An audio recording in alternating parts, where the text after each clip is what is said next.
Maurício Milani mandou abraço. Muito obrigado.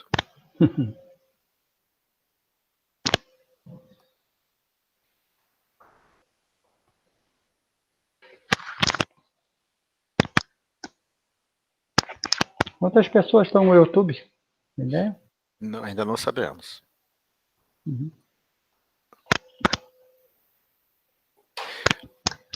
Good morning, good afternoon, good evening, ladies and gentlemen. Welcome to the second day of our International Cardio-Symposium of Exercise, Sports, and Rehabilitation. This is a different night because this is a different day and night and evening because today we'll have the Brazilian night, at least in Brazil. For this night of scientific journey, we will have three different exponents of the Brazilian science in sports, exercise, and rehabilitation. And the first one is someone who is always teaching us, a very experienced scientist, a very special person, a very close friend. Dr. Cláudio Gil Soares de Araújo is the Director of Research and Education from Exercise Medicine Clinic, Clinimex, from Rio de Janeiro, Brazil.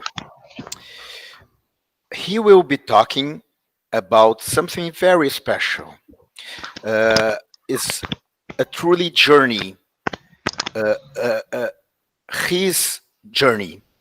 He'll be talking about incorporating novel assessment tools in exercise, fitness science, from 45 years of research to clinical sports practice. It's something very nice to me to invite Cláudio Gil to be with us and give us this, I will say, different and special lecture. Cláudio, be my guest. Thank you very much, my dear friend Ricardo Stein. I'm very pleased to meet you, to have you with us. Dr. Sandra Fuchs as well and his team. Also very honored to be one of the three Brazilians to be speaking tonight. It's an amazing symposium.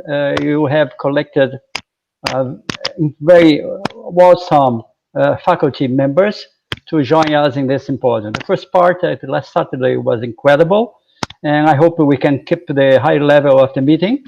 And I'm especially pleased to have the chance to talk about 45 years of my research, of my medical practice, and I hope that it will be an enjoyable experience that I can share with our listeners, with the people that will be able to access after that in the YouTube. Again, thanks for the invitation, and let's move ahead. As part of our typical profile in medical meetings, I will declare my potential conflict of interest. My conflict of interest is because I have been all my life exercising. And I am a lifelong regular exercising. I love aerobic exercise, especially high intensity. And I believe that it's important for health, and also it's my way of living. So that's my conflict of interest. As Ricardo mentioned, this is a very special lecture. I'll be the only talking about my life and my work as a scientist and as a physician. But it's not the first time that I'll be talking about that. As a matter of fact, I have been doing this before. I had the chance to speak in Stevens Blair Lab in Carolina, South Carolina. I did this also in several parts, different parts of the world, in Singapore, in Serbia, in Cuba, Havana, and Finland. I have been lecturing about the same, what we have been doing along our career. And more recently, I returned to McMaster University, where I got part of my medical training there. First as internship research fellow in 1979, and later as a postdoc fellow in 1993.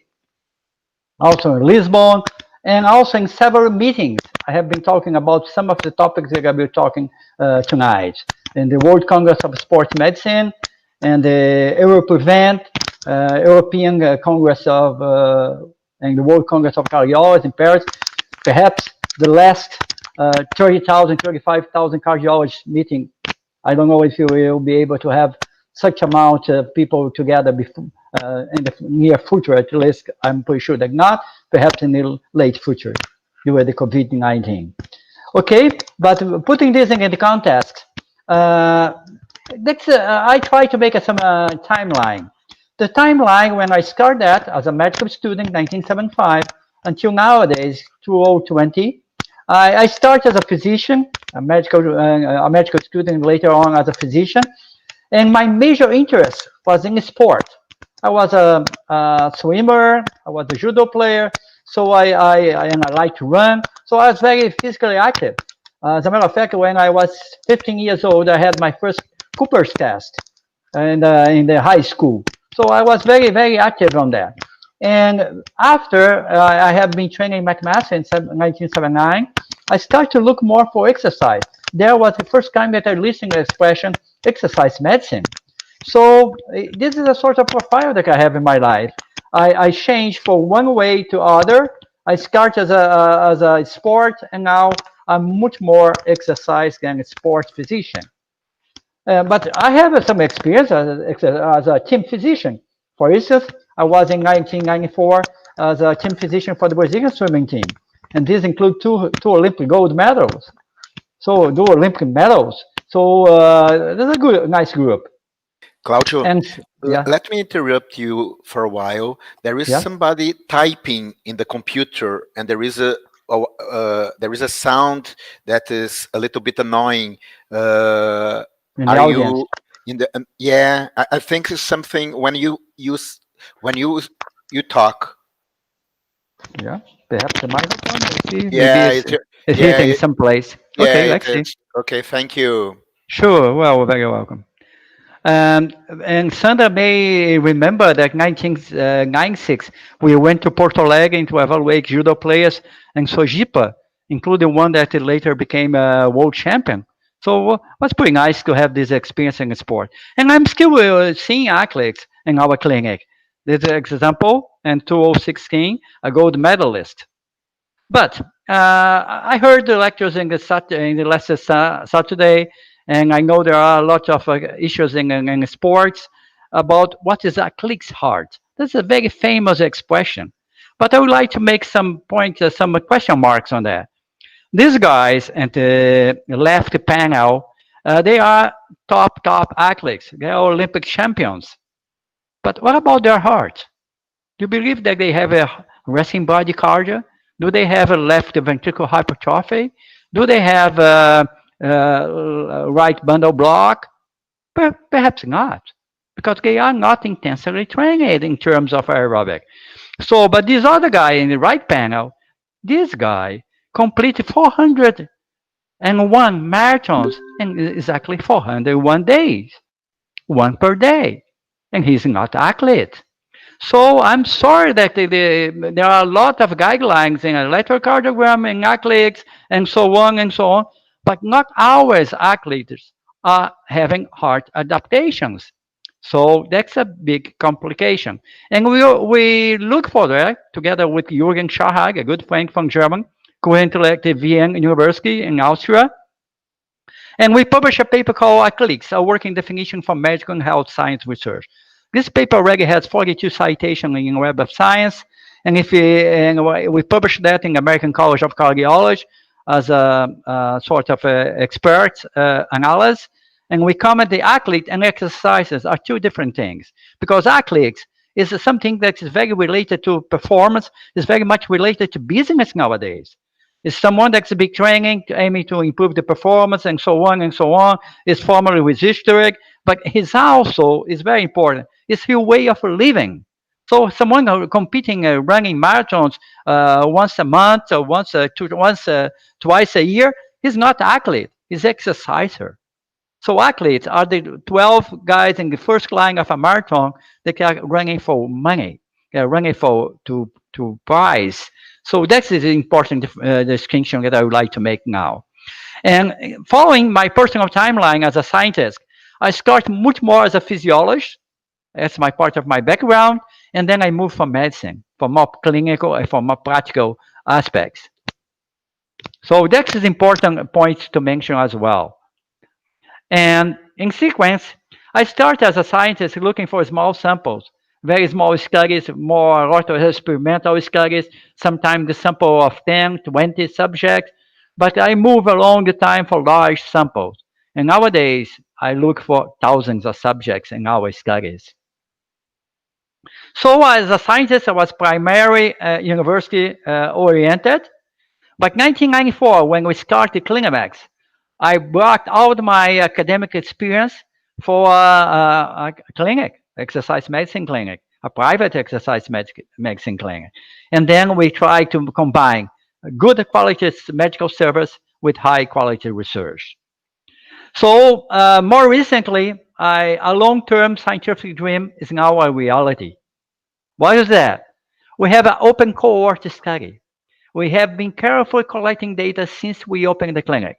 Everything is digitalized, everything is in computer, everything is in the good stuff, with a lot of backups. So we are able to. We have over 9,000 subjects, including 1,000 athletes, in the concept that we believe that they are athletes, really. Two-thirds are men, about 25% are healthy, and 75% are unhealthy. Age range from 6 to 100-year old, and their aerobic fitness range from 2 to 24 minutes.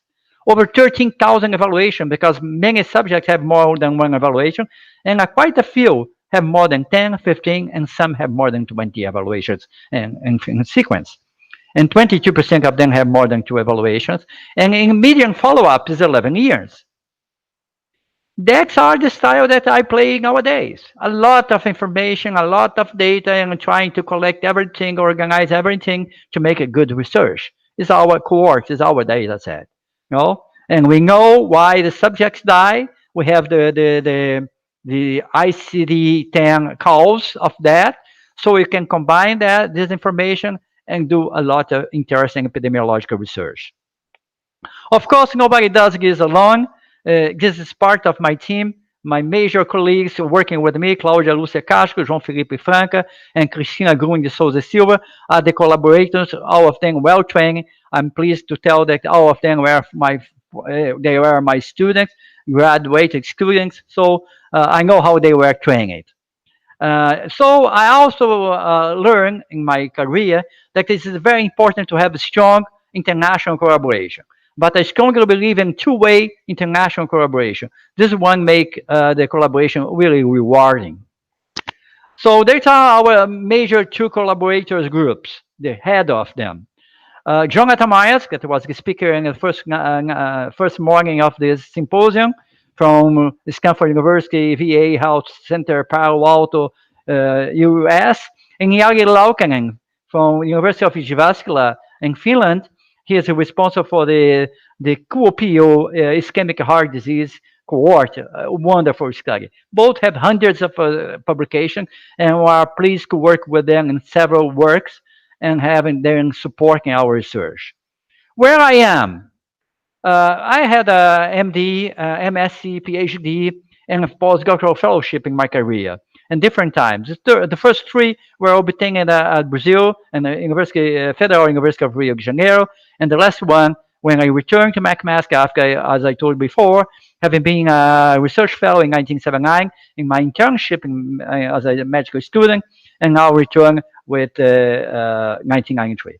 I also should recognize that I have amazing mentors in my career and some special colleagues that help me criticizing my work and advancing. I would not name them because I could run the risk to forget someone, but I would like to few of them mention John Faulkner, Mauricio Rocha, John Sutton, George Hagenhauser, Oded Baor, and a very close friend that unfortunately has died some years ago that I learned a lot and we interact a lot, Jorge Pinto Ribeiro, also from Federal University of Rio Grande do Sul. I was pleased to supervise 22 master and 9 PhD candidates in different disciplines. But I should be even more pleased that this sort of collaboration generates 45 scientific papers in literature, all of them published. Even when we start in 1980s, we did that. Also, we have a nice collection of publications, and also more recently, the Publon system allow us to publish what we have, the reviews. I'm a strong reviewer. I think I learn a lot with reviewing, and it's one way that you can help the literature to go further. Oh, and also we have been a lot citations in Brazil that is better picked up by Google Scholar because many of our papers are also were in Portuguese, so they're hard to be cited by English literature, English-speaking literature. But how I started? I started many years ago.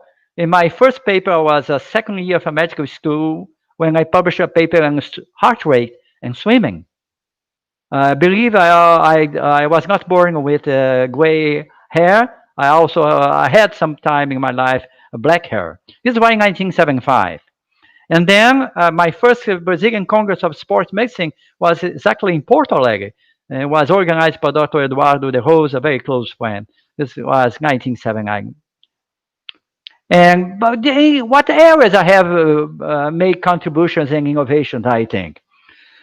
In these 45 years, I developed some innovations and contributions, particularly innovating in swimming performance, in kinetometry, and distance education, higher education, in research methods, scientometric, physical fitness assessment, sport and exercise physiology and medicine. Of course, there's no time to cover all of them. I have selected some of them. Especially, I will give a brief hint in kinetometry, and I will advance in physical fitness assessment and exercise, sport physiology and medicine. In kinetometry, we have been always critical of a body mass index. And we believe a lot somatotype is very important. And body mass index is so limited. We have different ways to look at. Even waist and height is better. But we are still looking for more clinical and related analysis that could be useful. Since I am a physician, I was always worried about how to use this information in clinical sense. That's the approach that you are having in kinetometry. But also, I would like to point out something that sometimes is not fully understand and maybe misunderstand. Regular physical exercise is very, very important for health. But what is important for health? Mainly because it affects physical fitness. And physical fitness is really the outcome that we would like to have a good physical fitness or optimal physical fitness when you perform regular physical exercise. But physical fitness is not only dependent of regular physical exercise, also depends of genetic and phenotypic interaction, and a lot of other things. So I became very much interested in assessing physical fitness. Moving for the second part, physical fitness assessment is flexi test, sitting rising test, muscle power, and several other measures that we have put in practice. Let's cover some of them. We know that physical fitness has an aerobic component. I prefer to call aerobic fitness harder than cardiorespiratory fitness because cardiorespiratory, maybe you say that muscle is not important. No, muscle is very much important. So is aerobic fitness. Is the capacity to use O2 in a given period of time in a very high level. And this depends on circulation, respiration, and muscle or metabolism, as the classical Wassham's diagram. And no aerobic, that is important as well, includes muscular strength and power, flexibility, balance, and body composition. Let's talk about measurement and evaluation of what I call MUSK, musculoskeletal fitness. MUSK fitness consists of muscle strength and power, flexibility, and balance. Let's talk a little about flexibility. The most classical method of evaluation of flexibility starts in 1950s. It's called City and Rich, but it's very, very limited. And 70 years is still being used. However, in the 80s, we developed a method that we believe is much better. It's called flexi-test. It starts by recognize that maximum flexibility is the maximum physiological passive range in a given joint movement. What does it mean? I can be very good in flexibility in the shoulder, but not very good in flexibility in the trunk, on the hip, on the knee. So it's specific to the joint, and even for this, a given moment, a given movement in a single joint. Like you can have a good flexion, but not a good extension. So flexibility should cover different movements if you want to have a good appraisal of flexibility. We will develop flex test as a method that we measure 20 movements to an ankle, to a knee, hip, trunk, wrist, elbow, and shoulder, and so forth. How we perform? We perform the movement, and the movement is evaluated against a map, standard maps for each one of the 20 movements, and goes from 0 to 4. So 2 is about the average that you usually recognize. 0 is hypermobility, 4 is hypermobility, and 1 and 3 are between those streams. So we can perform the movement and compare with the map, and then in this particular case is a 4. So, and also we have a different training protocols for that. People can compare. There's a YouTube videos for that. And even, of course, there are books on that. Our published book in Human Kinetics in 203, a version in Portuguese, and a translation for Spanish by Paido Tribo from Barcelona in 205. There's a complete book explaining FlexiTask. And also there is a software developed by Micromeds from Brazil that we can use that and make it very simple to analyze and to compare several data that can be obtaining when we perform the flexi test. Of course, we have a normative or reference values for all age groups, for men and women. So that's make it easy to compare when you measure your subject in your clinic or in your sports center. You have a chance, despite of age or sex, you always have chance to compare and always is above or below the flexibility standards for age groups and sex. Also, we have experience with different sports. Football players, of course, the goalkeepers are the most flexible as compared to the other one. But in general, soccer players or football players are not very flexible, different than other modalities. Swimmers, for instance, are very flexible in shoulder and ankle. And for judo players, as the case that I mentioned briefly when we start, we can compare what technique they use. If they have a very good technique, for instance, in this young guy that became world champion, his preferred technique was ultimata, and he needs some special ability, some flexibility in some moment and movement to get a good technique. And also, he was very good in Ponce Oenagé and so on. We can compare this with flexibility profile. More interesting, we have maybe the largest study I ever published in flexibility, using 20 movements and 6,000 subjects. This was published in AGE, the Advanced Association of Asian Studies in US, is the official journal of them. And we're able to show what? Elbow and knee are preserved with age, while trunk and shoulder have more, they become less flexible when you get older. So if you have to prescribe flexibility exercise, as we normally do in our exercise session, in our exercise routine, you should take in account the age profile or the flexibility, the flexi test results, so you can adapt to the subject, individualize the exercise prescription. We have a nice experience with in the late 90s, we developed one assessment tool for evaluating non-aerobic fitness. It's called sitting rising test. Brazilian flag too, just when I talk internationally, I always say it's a Brazilian test. This test is very simple. Just ask the subject sit on the floor and stand from the floor. As easy as they can. They score 0 to 5. If they use one hand, they lose 1 point. If they use one hand and one knee, they lose 2 points, and so forth. And half point is lost if there is imbalance during execution. No time. We are not timing when how quick they do it. Speed is not an issue. I just want that they sit down on the floor and scan. This is related to autonomy. This is related to quality of life. This is related to a lot of things, including in kids. Is related to academic performance. recent work by Daniel Kruger in a master thesis in education and shows that. And we can come up with a composite score, 0 to 10. Sitting on the floor, 0 to 5. Rising from the floor, 0 to 5. So you add both, you have a composite score. But this became very interesting when we had the ability to sit and rise from the floor as a predictor of all-cause mortality, a paper published in the European Journal of Preventive Cardiology. And what we found, depending on the score, the survival curves were very much different, significantly different in our cohort. So 8 to 10 is a very good performance. 0 to 3 is very bad. And this is start even with 1-2 years of follow-up, we start to see difference. And if you look at the Cox model adjusted by age and BMI, you can see 5 more times a chance to die in the follow-up of 6 years for those with score 0 to 3 as compared with the reference group is score 8 to 10. But this has been fully covered, largely covered by international media, including a discussion in Discover magazine.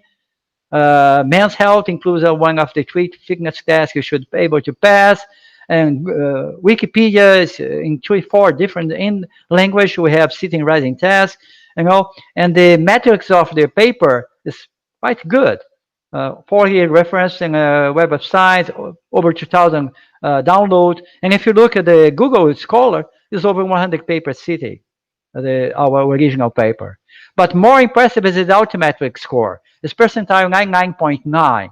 What means that the social impact, altimetric measures, try to measure social impact among the published scientific papers, have been largely covered in the media, in Twitters and blogs and news outlets and so on. So it's put them among the 10,000 papers more comment, more impact, as in a total base of 16 million papers and now ranks in all areas of science. I'm very proud of this paper in this contest. Completely performed in Brazil with no equipment, very simple technique, innovating technique. We also have published data on the Asian reference scores for over 6,000 subjects. This also have been published in the European Journal of Preventive Cardiology. And more interesting, look at the quartiles. Red is first quartile, yellow second quartile, green third quartile, blue fourth quartile. You have an interesting discrimination because the 4 quartiles are really fully represented when you go from 46 to 8 years old subject. So it's an amazing task, very practical to be used in any place. Now, I promised to put some unpublished data in this presentation. We are still going with our cohort. In the 2 years ago, we performed this analysis. Now with a longer follow-up in double sample, and the discrimination become even more impressive. But even more impressive to me, also, I would say, is this sort of analysis. Look, this is last year analysis. Average age, 59 years, 2/3 men, 8 years follow-up. I should say that men and women perform very similar in as related to age in the sitting rising test, so we can group them together. 10% of that. Those scoring 0. What does it mean? They are unable to sit on the floor by themselves. We have 5% of our sample over there. And then we have amazing score of 4% death. That is very much. That is very impressive. But when you look for score 10, what we have with the score 10? With score 10, we have something even more impressive. Only the 480 subjects, 11% of our sample, only 4 die. From subjects from 40 to 80 years old. So if you have a score of 10 and sitting rising test, you have a wonderful health pulse. We should recognize that. Sitting rising test, why it has become so popular? Easy, safe, quick, and costless to perform. Evaluation is simply reliable, easily understandable. The score system 0 to 10 is very, very simple to tell the patient he has a score 8. What does it mean, doctor? I lost 2 points and where? Because you use one hand to sit, one hand to rise. It's validated related to MUSK physical fitness. We have papers on that. The results are related to health outcomes. This is very interesting. This is a video that we provide in YouTube. You can access just looking for sitting rising test. As a matter of fact, there are hundreds of videos and sitting rising tests, including from BBC London, some of over 1 million views. So it's quite well represented. US Today, a lot of places have been published videos, specific videos with that. So now let's move quickly to muscle strength and power. We can measure muscle strength with the hand grips. We used to have that. We have quite a lot of data on that, including reference data. We are now moving ahead in studies with the hand grip. Also, we look for muscle power. We know that power is force strength times velocity, and we know that if we have published that, if you perform 12 reps against 2 times 6, you are losing power in the 12 continuous repetitions. So this comes to our orientation, how we perform exercise. That's the way that we measure in our clinic. We have a simple device to gadget from Slovakia, from Dusan Hama, developed that. We measure in upper row movement, and you get watts on that. That's the way that we perform. Well, guess our team testing subjects almost every day, and we develop now our routine based on that. 8 to 12 exercise, 2 to 3 sets of 5 to 8 reps, heavy loads, maximal power as fast as possible in concentric phase. And we have now a proposal of a dosage for resistance training prescription. Just make 400 or 500 reps per week. That should be quite good. And why you tell that? Because when we look for individual MUSK components, we just presented last year, it's still as an abstract alone, a muscle power in upper right row movement is a predictor of all-cause mortality. Look, alive and dead quite different in terms of maximal relative muscle power divided by body weight, standardized by body weight, and the survival curves are amazing. But more interesting is that quartile 3 and 4 are very similar. What that means, that you don't need to be very, very strong, just to be above the median to get the benefit of muscle power. This has been selected by ASK Press Office as one paper to comment from the 3. They select 3 papers in the 800 abstracts and posters and the Aerobic, and got a lot of repercussion in the media as well. So, but let's think what we have to do with other aspects of physical fitness assessment. Still things to do, and let's move to the last part of this presentation, exercise physiology and medicine. I will try to cover quickly few of our innovations and contributions that we have in this area. First, I will start to talk about one very particularly interesting, is about risk stratification. I was invited to talk in ACC 18. Pleased to be invited there with a nice team of colleagues. And the question was, is it possible to certify the risk of exercise related to that?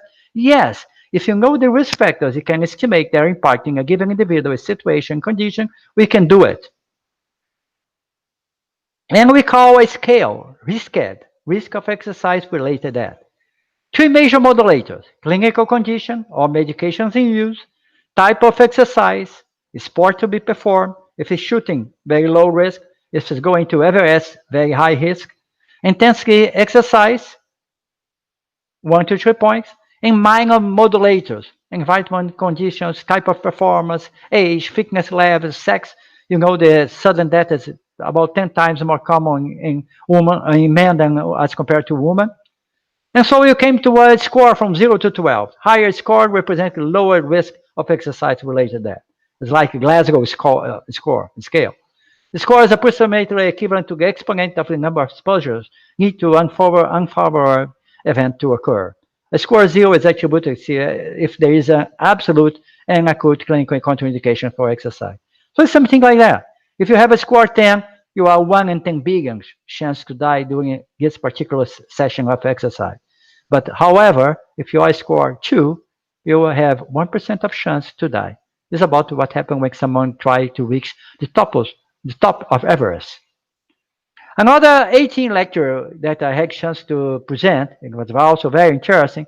We know that exercise will perform and promote health, etc., almost lifelong for most adults and men is very good and so on. But there is one type of exercise that's really a pleasure, the sex. And sex could be related to exercise. Because we published a paper with together with my dear friend Ricardo Stein and Alina Sardinha. My daughter is a clinical psychologist. We all put together our efforts and our experience, and we wrote this contemporary perspective, sexual activity in heart patients. But we did something else. We advanced two things. First, we proposed dichotomy. When someone talks about sexual activity, what does you mean by sexual activity? Kissing, touching, oral sex, masturbation, intercourse. This is dichotomy. So some subjects just perform part of that. And when you have a patient, now you can have an algorithm, depending on the clinical condition.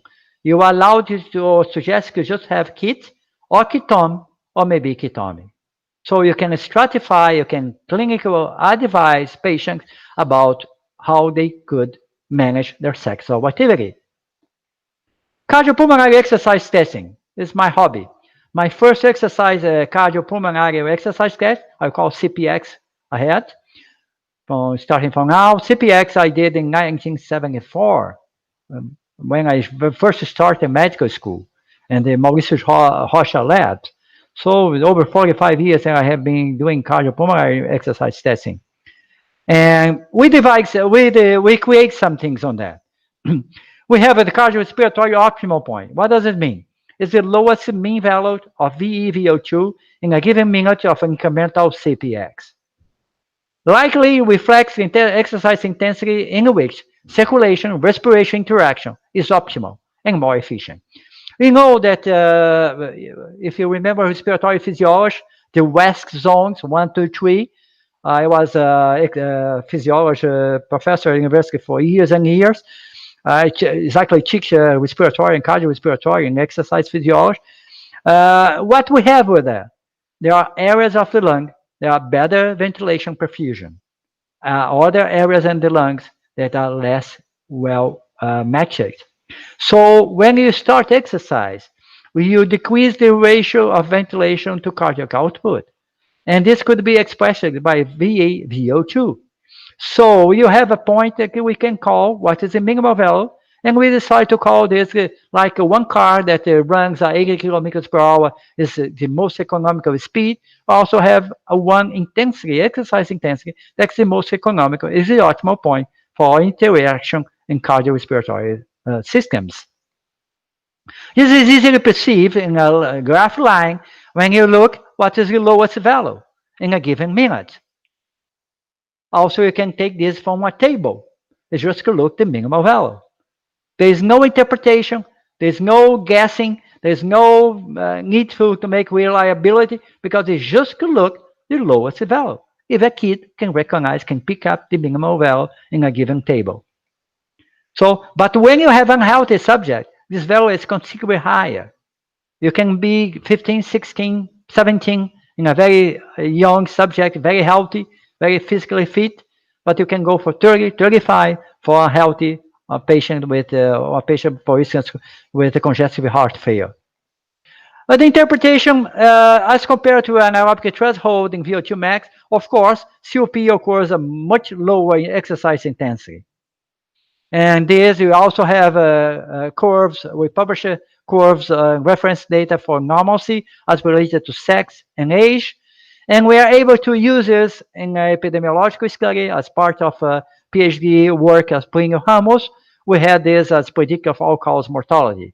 What we found, separated the sample in terciles, this very significant difference between all the three groups. Oh, and even interesting, if you compare healthy subjects, it's very discriminating. 22, 22 to 30, and 30. Very few clinical tests are able to make good prognosis in healthy subjects, and COP seems to be one indicator of that. And when you combine a COP and VO2, you have a wonderful combination, even more discriminative. I'm pleased to publish that in Revista Portuguesa de Cardiologia, Portuguese Journal of Cardiology, that took our paper, and I'm pleased to have them publish that. But how you compare all the three? Look, COP, it takes advantage in our comparisons because there is no unit, easy to find, observer reliability is optimal, different than aerobic threshold, easiness to repeat. I can perform 5 tests in the same day of COP because I just have to reach 50% of my maximum VO2. In many subjects, it's just walk. It's very interesting. I like it very much heart rate, as I told you before. I start with heart rate. And then I had two papers on two research lines and heart rate. The first one that I would like to comment now tonight is exercise heart rate gradient, a rationale of that. We know that heart rate at rest is relevant for health. Maximal heart rate is relevant, and post-exercise recovery is also relevant. But how can you combine these three measurements in a single score? We took that. We took the challenge and we create a solution. We rank the results.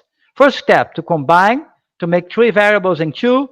Second step, rank the results for these two variables in your own lab. The stratify results in quintiles for each one of the two variables. And fourth, attribute score to the quintiles. Higher values being the healthy quintile 5, lower score being 1. So you can come at both ranks and you can for a score from 2 to 10. And also has been shown in collaboration with Jonathan Myers, was part of PhD work of Carlos Duarte, and published in European Journal of Preventive Cardiology. What we have a very nice discrimination in survival and also in the Cox proportional ratio model. So to have a score of 2 is very bad. To have a score of 7 to 10 is pretty good. Indeed, the combination of these three variables has, in a single score, has shown very strong prognostic implications for all-cause mortality. And I'm very glad to recently have participated in a new study just published recently, last month, in the Jonathan Myers lab in Stanford using VA data in collaboration. We collaborated, Cristina Silva also collaborate, and we have been showing the exercise heart rate gradient in patients using beta blockers. But the most interesting, I think, use that I made with heart rate was to recognize the heart rate variability is related to cardiovagal tone. And we know when we start exercise, we can have very quick transients. Heart rate increase very quickly at the beginning of exercise, very beginning, and as soon as it stop exercise, heart rate decrease. And so we developed what we call the 4-second exercise test. And the colleague riding the bike is Marcos Bezerra. He works in the associate professor in the Federal University of Sergipe. He was a PhD student with me. Took a lot of work on that. So we have a very interesting mechanism. We have a combination of central command and peripheral afferent stimulus, and we have a vagal withdrawal in 4 seconds, no sympathetic activity. It consists in the assessment of the heart rate acceleration during the 4 seconds of a sudden and fast cycling exercise. Instructions: to take a full maximum inspiration, hold it, to cycle as fast as possible, stop to cycle, and then exhale. Performing, we have over almost 8,000 4-set test performance in our clinics. And what we do, we measure by ECG 2-hour intervals and make a ratio between them. The immediate before exercise and the one at the end of the 4 seconds exercise. That's the way that I used to do in the 80s and 90s, before digital time. Just measure one by one by little squares, by rows. Can you see here very impressive large vagal activity, increase a lot and then decrease, and then one with a very modest increase, that's abnormal response. That's the way that we measure. There's a software to do it if you need it. Nowadays, make it very simple to do it. Just measure what we call the first interval and try to compare. Sometimes the first one doing exercise is even longer because the mechanism, the delay is about half, 0.5 second or 1 second for the body perceive that you are exercise and then make a vagal suppression. And measure the last one at 4. By artifact, it's easy to know where exercise starts when exercise ends. So also it's interesting that the cardiac vagal index, as reported here, presents very high reliability. Oops. Look at that. 2 attempts in the same subject, exactly the same values in the 2 attempts. It's amazing. It's a very strong physiological mechanism. We did a lot of studies on that with some colleagues and some students. And one of the studies that we did was the dual pharmacological blockade. Was part of master degree of Antônio Cláudio Nóbrega, currently rector of Federal University of Fluminense in Rio de Janeiro. We did some other studies using dual pharmacological blockade, using Venus, atropine and propranolol. And we show that the atropine really abolished the reflex, while propranolol did not affect. That makes us clear that the mechanism is only vagal. Also, we did some interesting experiment. It's one of my personal most cited papers, published in Medicine, Science, and Sport, 1993, 27 years ago. We did a tandem bike. We perform active and passive exercise. What we have that the response is exactly equal. So in clinical terms, when I receive a patient 90 years old, I just ask the nurse people to ride the bike, to move their legs, the patient legs, as quick as possible, and you can test it, the vagal tone. We have a lot of papers on that in different journals. I don't have time to go further, but of course, in nice papers, clinical papers, physiological papers, methodological papers, we have about almost 20 papers published in, using the 4-second test. One of the most interesting is one published by a former MD, MSc student, Emmanuel Furtado from north part of Brazil, Ceará, and we observed that this maneuver is very arrhythmogenic. 11% of subjects only present arrhythmia in the 4 seconds. Simple arrhythmia in most cases, but not ours. Sometimes sustaining, non-sustaining ventricular tachycardia could happen. Also, we have used that in different sports, as in one paper that we published with Altamiro and Flavio 2 years ago, and a large sample of soccer, very high quality soccer players, from different parts, and we compare in different positions. The wingers are very good in cardiac vagal index. This is something relevant for the practice. But what are the results related to all-cause mortality? This is the grand prize could be honored in future. We are working on that currently. Just to give you unpublished data, look, the deaths and survival in a sample of 2,000 subjects, 56 to 70 years old, is completely different. So we have something there. Well, currently ongoing. Let's finish. We are doing a lot of things using special relative values. As you work with the VO2 by kilograms of body weight, we should work as well in hand grip and muscle power and other variables. A lot of papers have been published in hand grip, but unfortunately, they use absolute values.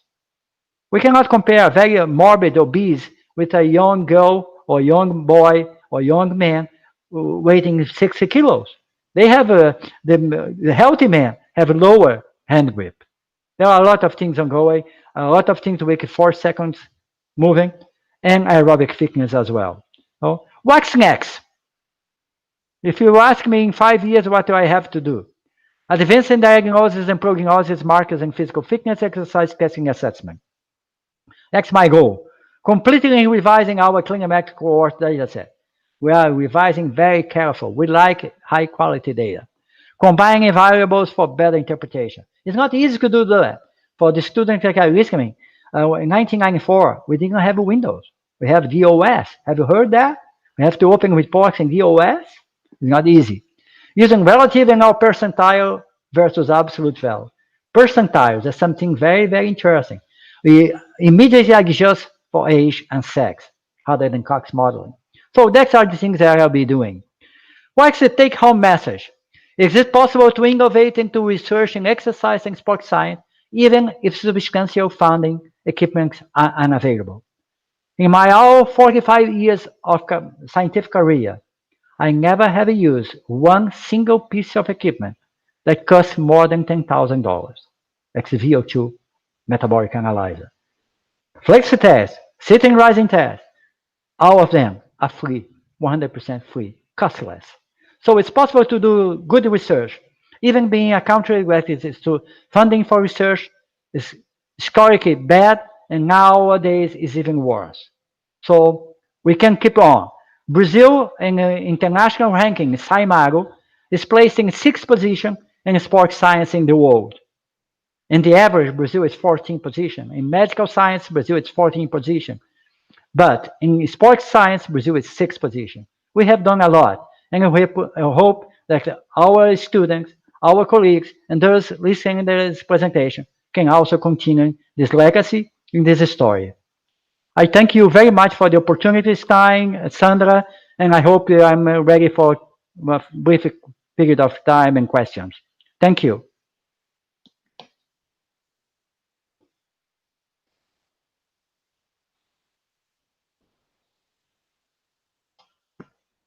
Ricardo, we are not listening.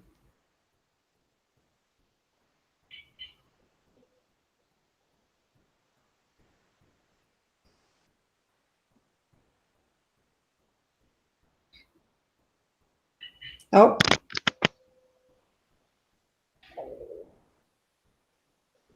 Agora? agora sim. Thank you very much. It was a contact in my microphone. Well, Claudio. Unbelievable. In 45 minutes, you present a scientific life. And right now, we are in the middle of a discipline, in the middle of a post-graduation discipline. And Sandra is our coordinator, and there are a lot of people probably thinking how much this man had been making during these 45 years. And I have not a scientific question, I have a personal question. Uh, what did you like most in these 45 years in terms of uh, your practice? What did you like most to expose to the scientific uh, world? Well, I think the legacy in both sides. The ability to develop innovations. And at the beginning, I was very much worried to be seated. Nowadays, I'm very much worried that people use the things that I create and innovate. I think citation is good. It's nice for the ego. It's nice for the age index, all the stuff, latches, CV, and so on. But to be using, when I receive a message, I often receive every day, people say, oh, I am using your test. Could you help me to understand that? I love that from all different parts of the world. I think this is one legacy that is important. And second, the person, you work in a graduate studies program, when you train people, we educate people, you train them to do good, high quality research. Doesn't matter what as a matter of fact, it doesn't matter too much what is the title of the PhD dissertation. But the important is the tools that they got, how to do high quality research, how to do good literature review, how to prepare experiment, how to analyze, how to keep your data set. And when you train people to do that, you multiply. It's like to make sons. So I have my three nowadays. I have sons, I have grandsons, I am now starting to have the triple generation of people that have been trained by me. So that's the most amazing, most gratifying thing. Mhm. There is a question here from Jorge Teixeira. In terms of stress test, do most physicians stop the tests when the participant reached the theoretical maximum heart rate? If so, should they go further? Well, that's a good question, and I know that you could also answer. He could also answer that. We are likely in common on that. Maximal heart rate, the 220 minus age is a bad equation. We developed one equation to Brazil, 208 minus 0.7 is a little better. But why I mean little better? Because if you know a little about mathematics equation, this is our algebra. When you perform a regression line, 50% of subjects will be above, 50% will be below. So if you win the maximal exercise testing, CPX or not, or conventional test, when they reach maximal predicted heart rate, I'm sure that in 50% of the tests, you fail to achieve the maximum. It's a mathematics. It's not because I don't like you. It's just a math. So you should go as much as you can. Keep in our clinic, we stay beside the subject, you start to scream, go, go, go, go. And if the subject, when he rests after exercise, I ask, have you ever performed something stronger than that? If he said yes, I put them in the treadmill again or in the cycling again. Because he should perform the maximum. Otherwise, just make a questionnaire to estimate aerobic fitness. Don't make a bad task. So you should go more and more. Forget maximal heart rate equations. That doesn't help too much. As a matter of fact, we have a contribution in literature as well.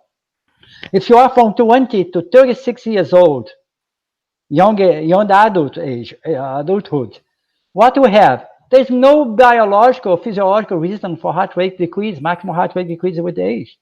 Should we decrease the maximum heart rate from 25 to 30 years old? No, you don't. So we test that systematically, and we came up with a paper showing that 20 to 36 years old, if you have to estimate, to predict, it's better to say predict, use 188. I hope I have answered the curiosity of our student or our colleague. It's very unusual to be a scientist that publish and work in the physiological area and also in the clinical area. How are you doing this? How did you realize that you are able to work in such deep physiological studies and also clinical studies? How do you handle this? Yeah, that's a good question. Let's talk a little about that. I'll try to be brief on that. If you look at my background, I always like math. I'm a very strange physician that like math. During my training in biophysics, Institute of Biophysics in Rio de Janeiro, I took, because I like it, calculus 1, 2, and 3. I know very few physicians that are able to work with calculus 1, 2, or 3. So that's helped me a lot in several ways to think. And I was very deep in physiology. And so if you know well physiology, to learn about pathophysiology become easier. At the same time, you can work very well with physiology and the pathophysiology. And also my chance to work in a very special scenario, because still nowadays we are the reference center for the Brazilian Olympic Committee. So I use for years and years to see some of the best athletes in the world. And so I was able to, and sometimes in the same day, I can see someone with a very bad congestive heart failure and risk of transplant. So to be able to go for the Formula One to the very bold car 428, that helps a lot to understand physiology. I have a physiology learning experience every day, so I could combine that. And I also have a strong background in physical education, because not because I was practicing sport, but also I'm married with physical educators in Holstein, and so that's I got a lot of input. And I took courses in measurement and evaluation in School of Education. I learned a lot of that. I work in distance education, so I have this input in physical education and education. So that's helped me to get this overall coverage, I would say. That has been very helpful for me. It's a very interesting mix, and it's not easy to make it. And in parallel, in what you were saying, Professor Sandra Fuchs made the question: did Claudio have quantified for how many athletes was he able to predict the hyper sports performance as he did for João Derli? Yeah, that's an amazing question. We did several of this. His is most impressive. When I read his report that I make in 1994, I said, "Oh, if I have a crystal ball, I could not have make better." Was very precise. But we had done a lot, and unfortunately for some parents, sometimes we help them in the different sense, in a different direction. They come to me and say, "Oh, look, my son is a Brazilian champion or local regional state champion in tennis, and he's 14 years old, or he's a wonderful swimmer, a 13 years old national championship." And I evaluate and say, "Look, if you want our device, don't put much stress on that, because he's not going to reach the top pyramid." Because there are several physiological indicators, kinetometric indicators, that can tell us who has the potential to go further. Oh, there's a very wonderful example. I was able to attend one boy, 15 years old, and it's the highest VO2 that I ever measured so far. When he was 15 years old, 84 ml kilogram per minute. Last week, he won the mountain bike World Cup. He's the best in the world in mountain bike nowadays. And we said that at that time, and 14 years old, said, "You have a very, very high talent. Okay. Yeah. So you are a very unusual man, and you are doing a lot of incredible things. Can you, in few words, in 1 minute, to give an advice uh, to our students? They are listening to you. What can you say to a postgrad student right now after your lecture and after so many years of publishing and teaching people and helping people in evaluate uh, increase their performance in the art of science? Okay, in very simple words, don't accept the good. Try the best possible, the optimal. When you collect data, when you record data, when you measure someone. Mhm. Don't miss this part. If you start wrongly, nothing else will help you. Doesn't matter if you read all literature, but if your data is bad, you cannot do anything good. Okay, Claudio, thank you very much for this lifetime journey lecture. I think everybody really appreciate it, and I am a little bit jealous, but don't. No, no, It's no. okay. You are younger. You are much younger than No, I. it's okay. It's not a bad jealousy, but congratulations. Thank you very much to be with us. And for sure, you are an example for the sports medicine and sports cardiology, exercise cardiology community. Thank you very much. Thank you very much to be with us and to be doing what we are doing for the Brazilian science. Thanks. Thank you for the opportunity.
Uh, Okay, let's go to the second lecture of this Brazilian night. Here in Brazil, it's night, evening. But before start introducing the next lecturer, I would like to say that I am not wearing a mask because I am isolated in a corner of this auditorium. My colleagues that are here, they are far from me, and all of them are wearing masks. So we are taking care of everybody in this place and giving the example as well. Okay, let's go to the second lecture, and I am very pleased to introduce Luiz Eduardo Fonteles Rich.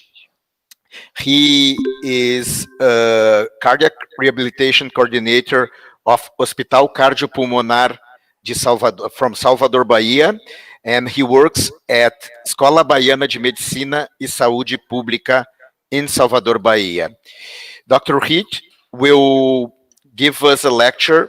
The name is The Future of Cardiac Rehabilitation. It's my pleasure to introduce you and to say that you are the only cardiologist in the world that is smaller than me.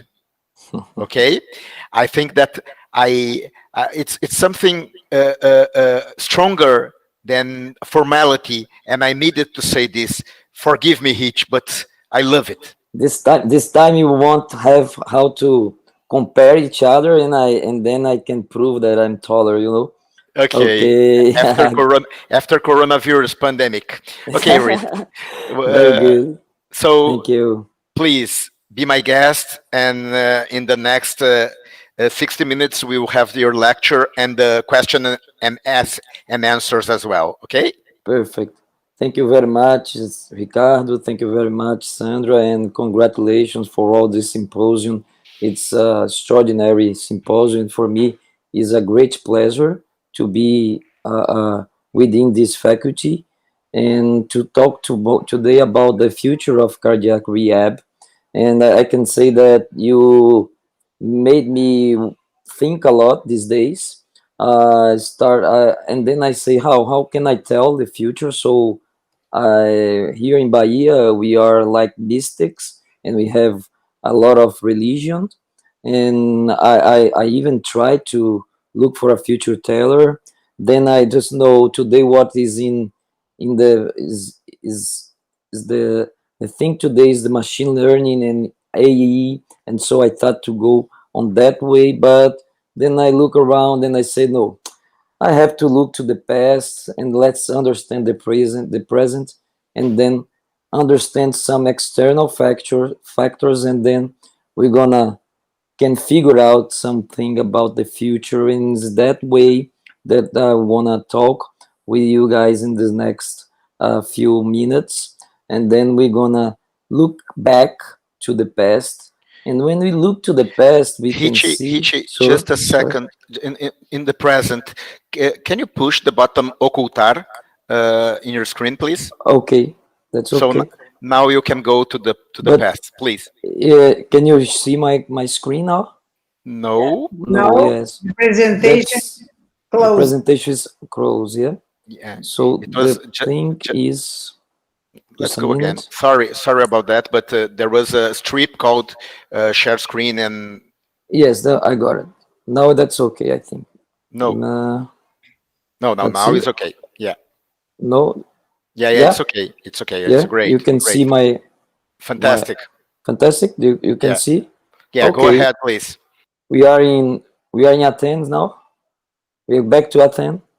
Okay, so when we go to the past and see the past, we can see that Hippocrates, the father of the medicine, said that the human body, if used with moderation and exercised in regular works, it will become healthy, well developed, and the aging process would be slower. But if not used or kept osseous, they would be more prone to disease, will not develop, and then aging process would be faster. This is Hippocrates, and here we can see what we today talk about rehab. So exercise does fit all, and this is a recent um paper who look for cardiopulmonary exercise tests of men and women, and they said that even 1 MET of gain in functional capacity was related to almost 15% lower risk of cardiovascular disease. So that's what statins take in primary prevention, for example. But let's talk about cardiac rehab. And cardiac rehab is a therapeutic use of the exercise. So, what we know already, let's look for the present and to the years ago to understand where we are going now. We know that exercise in coronary endothelium improve coronary endothelium function.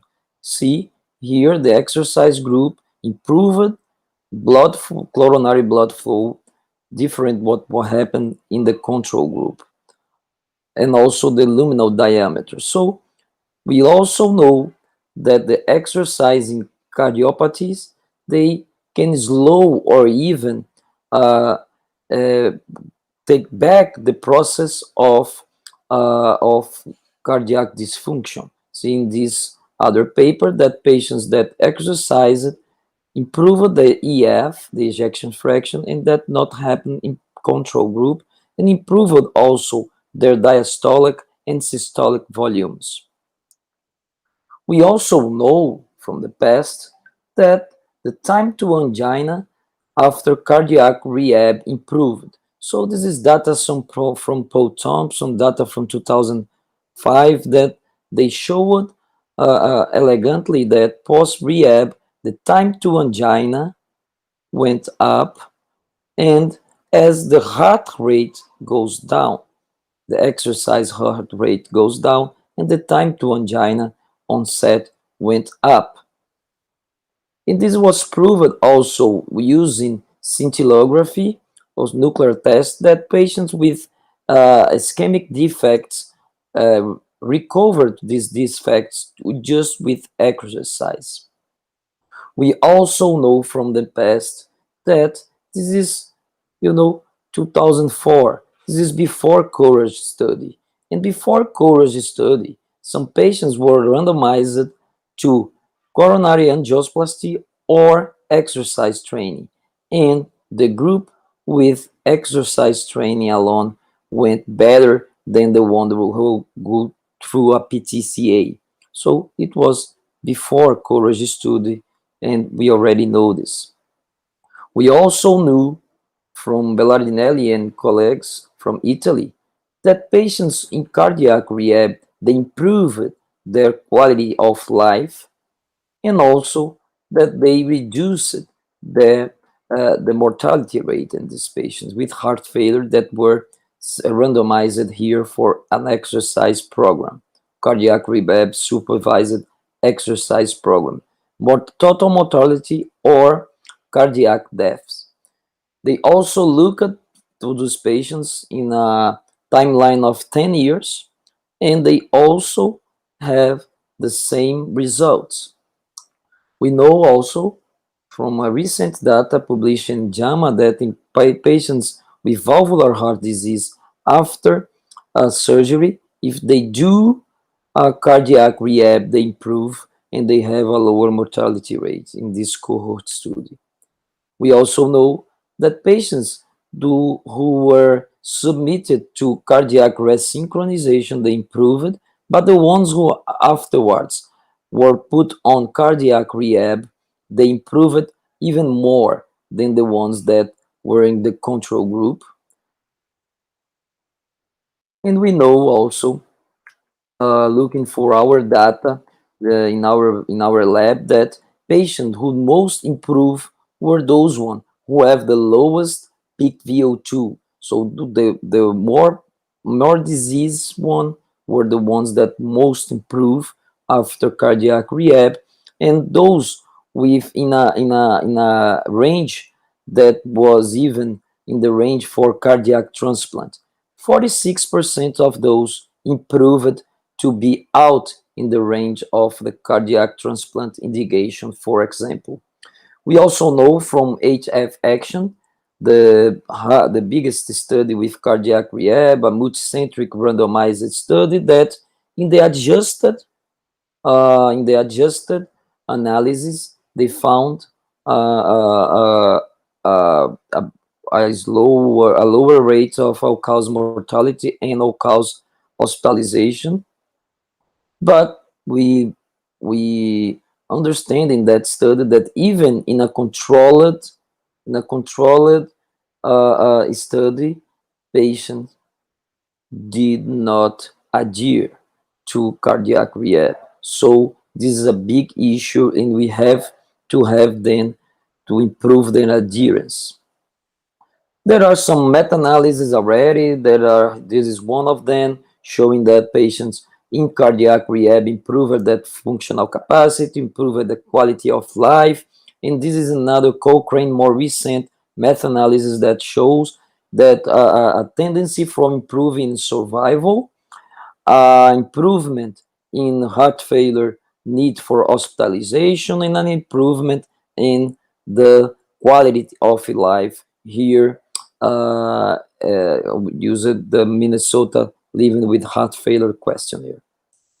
This is data from the Medicare US, then showing that in a cohort of patients after PCI, those who were submitted to cardiac rehab live more than those who not. But Pasman, just 39% of patients in the Medicare cohort were discharged through a cardiac rehab program.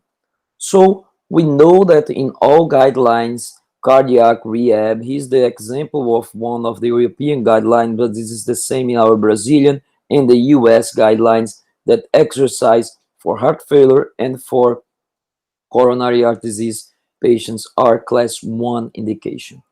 But we have a lot of obstacles. We have a low reference, we have an inadequate, vigorous referral in the hospitals. The distance is a problem. In our program here in Bahia, for example, patients who are discharged, some of them cannot come to the clinic, to the cardiac rehab clinic, because they live in a high distance from the center. Transportation is a problem in nowadays. Patients have to work, and sometimes they have to be out of work to come to the clinic. It's costly sometimes, and we need alternative strategies. Then this was the picture that we have and the things that we have to work on for the future. But then come the external factors, and came a pandemic and this bomb in the world, and how did it affected cardiac rehab, and how this will impact in the future of cardiac rehab. Jason Cipriani and Mauricio Milani, they, in the beginning of the pandemic, sent a questionnaire for in Brazil abroad, and they have some response. Look, 76% of the cardiac rehab programs that responded the questionnaire, were 59 programs responded, were interrupted. 40%, 14% reduced but did not close it, but 50% closed permanently. And how they tried to work during the pandemic. 32% started to apply home-based cardiac rehab, and in 12% they had already this model and amplified this model. So how will be the future? Actually, the future is today. If you not run, it will become yesterday. It's a nice aphorism, and I think that is more real than ever nowadays, as we have to jump years in some months, and we have to leave the comfort zone. I think that that's the word for today and for the future. We have to leave the comfort zone if we can achieve our goals in cardiac rehab. So, not the future, but the present of cardiac rehab. I would like to talk in this next 10 minutes about the home-based cardiac rehab, new strategies for cardiac rehab, and technology, what I would call cardiac rehab 4.0. So home-based cardiac rehab is not new. It's new from us from a long time ago. There are a lot of meta-analysis and systematic review in the literature. Here are two Cochrane reviews, and in both reviews, they conclude that the home-based cardiac rehab has similar effective in improving clinical and health-related quality of life outcomes, and they support the continuous expansion. This is not during the pandemic, this is 2017, in the beginning of 2019, and both have the same position. So home-based cardiac rehab has some potential advantage. They can reduce the enrollment delays. I was just doing the discharge of a patient today, and we know that they to come to the center they start like 2 or 3 weeks to be ready to come after a cardiac surgery, for example. We can expand the capacity and the access. We can do some individual tailored programs, can be more flexible, minimal travel transportation barriers. We have a more privacy, and we can integrate it in the routine of home. Okay, but there are some paybacks. It's less, you can less social support, less intensive training, less social contact. Okay, but that's okay. And other strategies for cardiac rehab. We are now during the pandemic. We are not unwilling to do exercise in close places. So this is something that is interesting that we know from the past, and we will see that the Porto Alegre groups from Ricardo Stein contributed a lot on this, and so outdoor exercise must be stimulated. And Tai Chi Chuan is one of these examples. There are a lot of publication here showing that they improve peak VO2 in cardiac heart failure patients, time to in 6-minute walking test, quality of life was improved, BNP levels, the left ventricular ejection fraction also. Here in coronary artery disease, this is a contribution of the group of Ricardo Stein and Don Anderson and Juliana that's here also today. And this is a meta-analysis. They say they could find that it improved in a different ways in heart rate, barrel reflex sensitivity, functional capacity, and they made also a randomized trial in cardiac rehab patients, showing that it could improve peak VO2 even in coronary heart disease patients instead of the control group here. But that's okay, so we can do home-based, we can do outdoor exercise. Tai Chi Chuan is one example, but we can improve cardiac rehab using some technology.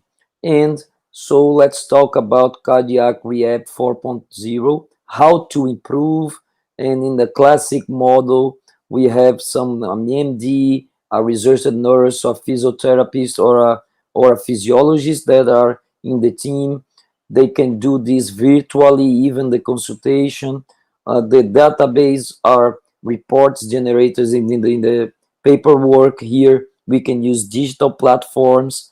We can go from a written patient uh, uh, log to use wearable sensor real-time data capture, and we can improve instead of printed materials to videos, webinars, Zooms, and everything. Here are we today connecting all the world, talking about rehab, but you can do this also with our patients. So we can integrate sensors with mobile apps, dashboards, who goes to the managers of the programs and can interact virtually.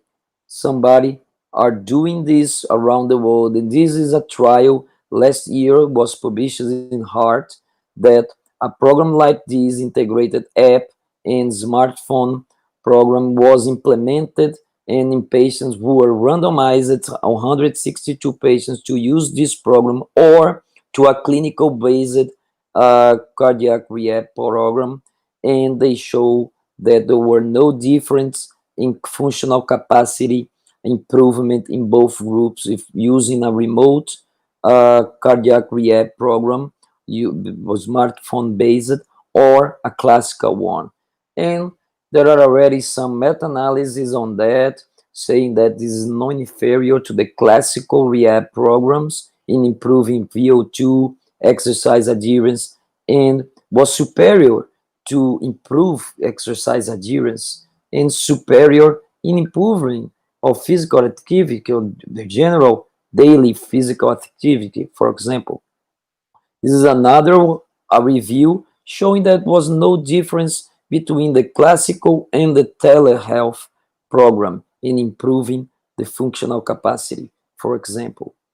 So another use of the technology was just published in AGPC that patients after a program of 3 months of cardiac rehab were randomized to the control group or to use a smartphone application to improve their daily exercise program. Post a classical cardiac rehab, and they show that patients who were using the smartphones after a year improved the peak VO2 more, and the other group no. Also, they improved more the quality of life in those groups. Another use just published ahead of print in AGPC the use of e-video guided home-based cardiac rehab and patients who were compared to hospital-based or home-based with videos. Patients were like the same, improving the peak VO2, and the control group did not improve. Here, peak VO2, mental health, and physical health improved equally in the group in the hospital-based or in the home-based using e-videos like asynchronous sessions, and it did not improve in the control group. So there are also other ways for us to analyze and to go through. Virtual reality is already being used in physical rehabilitation, in balancing gait, uh, in geriatric medicine. Gamification is a road that we want to go through. Also in virtual simulation, there are ways that we can develop in cardiac rehab. And this is a nice paper from AAPC that just published reinforcing those concepts that we can use APPs to improve exercise, weight gain, and diet, blood pressure control, smoking control, diabetes control, and psychosocial improvements. This way, I will conclude that the present future of cardiac rehab is, we know from the past that cardiac rehab is a class 1 indication in all guidelines worldwide. We know that although there is a low reference and a low adherence are big issues. New forms of cardiac rehab delivery have been tested and they have very good results and they are safe to apply. COVID-19 pandemic stressed our cardiac rehab service, and we have to think out of the box and away from the comfort zone. Tele-rehab with mHealth-based strategies gained space and is in fast growth worldwide. I think that's my points to consider, and a very pleasure to receive your questions in the next minutes. Thank you very much. And for a minute, I would just like to uh, invite everybody. We are just about to our next digital congress next weekend. Thank you very much.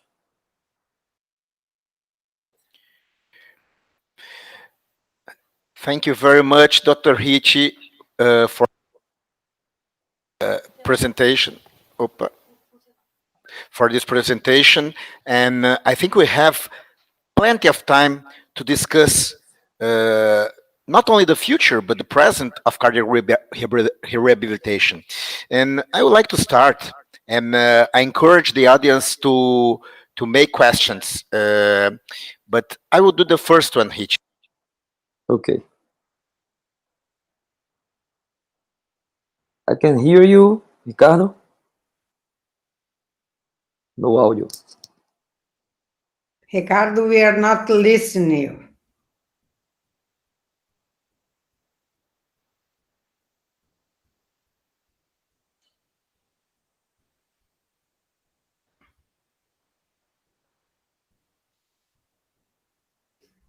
Okay, now, Okay. Okay, now Hey. it's okay. sorry about that. I am having a problem with the microphone sometimes, but let's start, Richie. I would like to talk about ethics, and I will start asking you if you have a patient in after a heart attack, and you are in secondary prevention. Do you prescribe aspirin, clopidogrel, prasugrel, or something like this? For sure. In secondary prevention, after heart Yeah. attack, secondary prevention. Oh, I'm having a problem. I can't hear. Mm, Okay, that's okay now. I don't know what is going. Uh,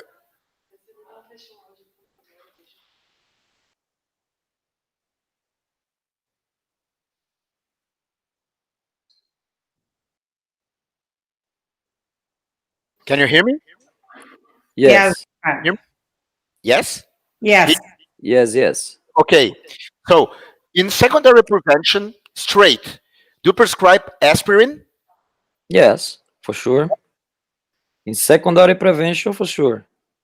It's very. I can't hear you. Probably. Uh, uh, I, I I don't know what is going on, but I can't hear you. Probably everybody else are able to hear you, but I can't. I think so. Sandra can hear me? Yes. Uh, Yes, Hiti. okay. Now I can hear you. Okay, Okay. got it. Go Okay, on. we're Let's go. back. Okay, so in secondary prevention, the use Yes. of aspirin or other antiplatelets and statins and everything, it's a class 1 indication. Yes. How do you classify cardiac rehab? Also in class 1, but there is one good question. No, no, If no. you see, My question is I am just constructing, building the question. okay, My question is, do you think it's ethical not to prescribe for in secondary prevention cardiac rehabilitation? it's unethical. We have to prescribe exercise for our patients in each consultation we have with them. During the hospitalization phase, we have already to talk about this. I can in our hospital, we work in a multidisciplinary team, for example, and all people from the physiotherapy that daily go to see the patient daily are already talking about exercise after they are discharged, and the medical team also. The same way as the pharmacist and the medical team talks about medication. So, and the same way that the nutrition team talks about diet. So we have to put this on our prescription. There is a AHA and ACC. They just submitted a position statement saying this, that in each consultation, the physical activity is like a vital sign. You have to assess and you have to prescribe it. Okay, if you don't have a cardiac rehab program, you have to make this in an unsupervised home-based way. So all cardiologists, all medical staff have to have one knowledge about this. So that's why classes like these are very important for us to discuss.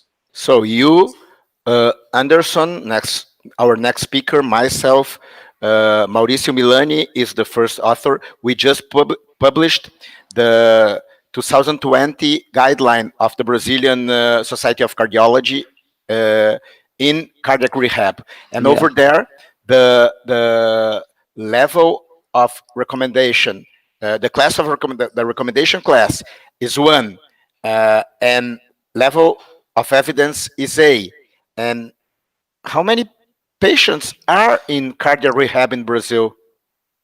So you can see that in that Milani make this questionnaire, we received just 59 responses around Brazil wide. So and it was the biggest uh, response rate that we had in the last years. So 59 cardiac rehab centers here in Salvador is a 3 million people city. We have actually one cardiac rehab center. So we have to improve the ways of delivering cardiac rehab. And also, if I say that I just show a number that in US Medicare, people after PCI, 39% were discharged to cardiac rehab. I even look at this as a high number because some cohorts are like 15%, 20% of patients are discharged to cardiac rehab.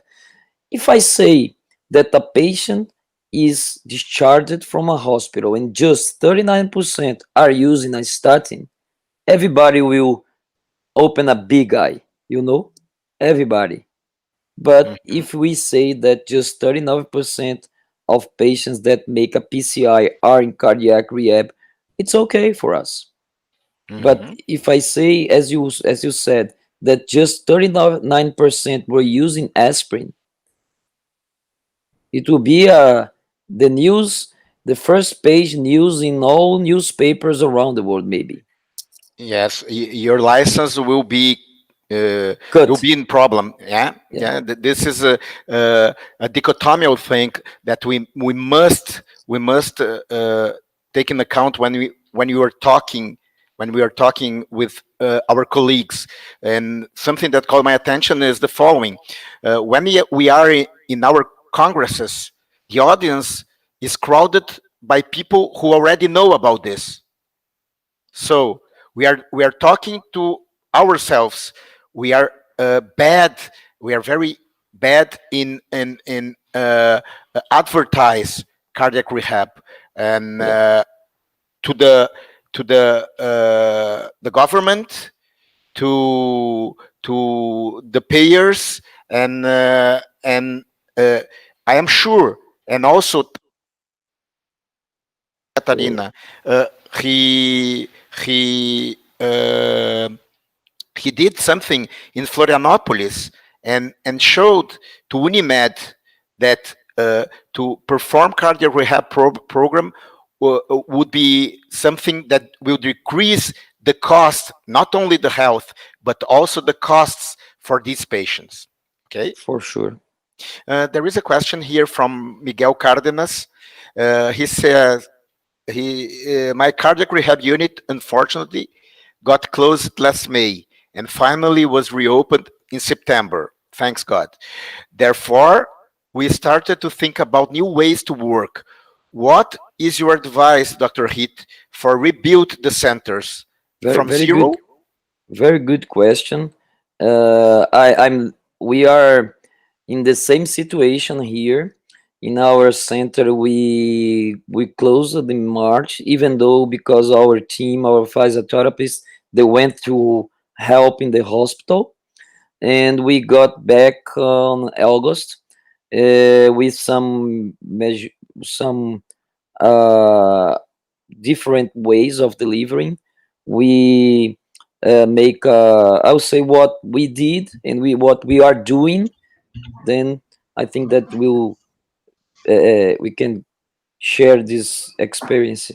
We have had classes of 8 patients. Our areas are 100-meter area, square meter area.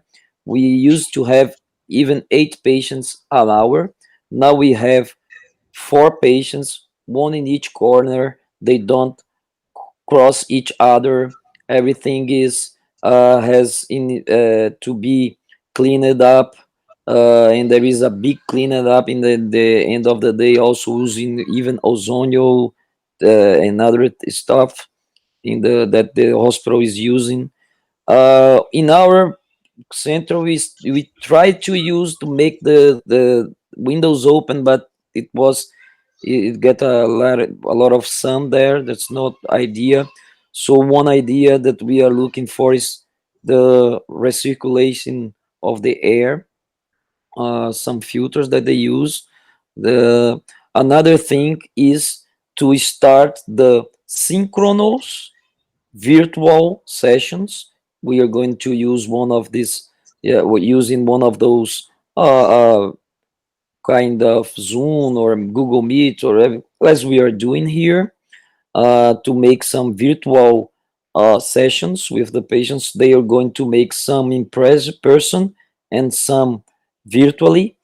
Also, we are working now on, we are just talking about this yesterday, to work on some videos and stuff to do asynchronous home-based therapy. It's like in education, you have synchronous classes when you are online live with the patients, and you have asynchronous classes when you give the material they have to do to work on that, and then give you the feedback what they did. So I think that is something that we, even though we have open the cardiac rehab centers, now we have to be out of the comfort zone and start to implement all that ideas and stuff that is already proven in the literature, and we are not using because we are in a comfort zone. Now we are not anymore in that comfort zone, and we have to change. Dr. Ricci, Alexandra Lima is asking, what would be the security measures to perform the cardiopulmonary exercise testing during the COVID-19 pandemic? Good. We we have to. You have to use all the stuff that is used. Have to go through a high process of cleaning, of using a high process like us hospital do with all materials. Some brands, they already have some filters that can be put online on the line.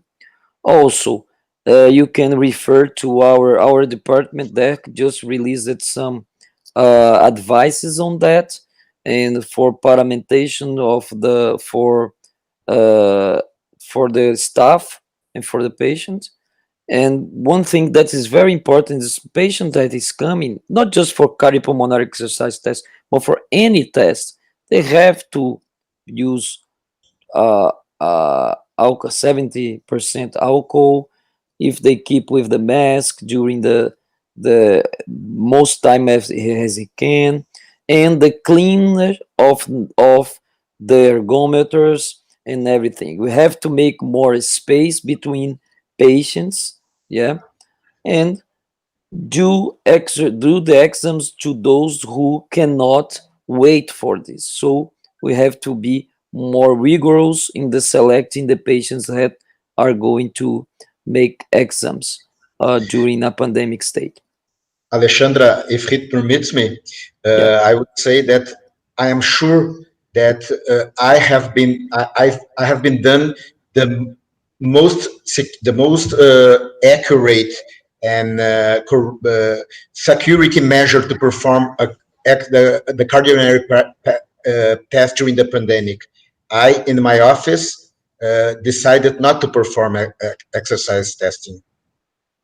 You Here understand? we stop it, but Ricardo, but Because in some places you do not have you are not sure that you are doing the best thing in terms of medicine, and remember Hippocrates said, first, do not do harm.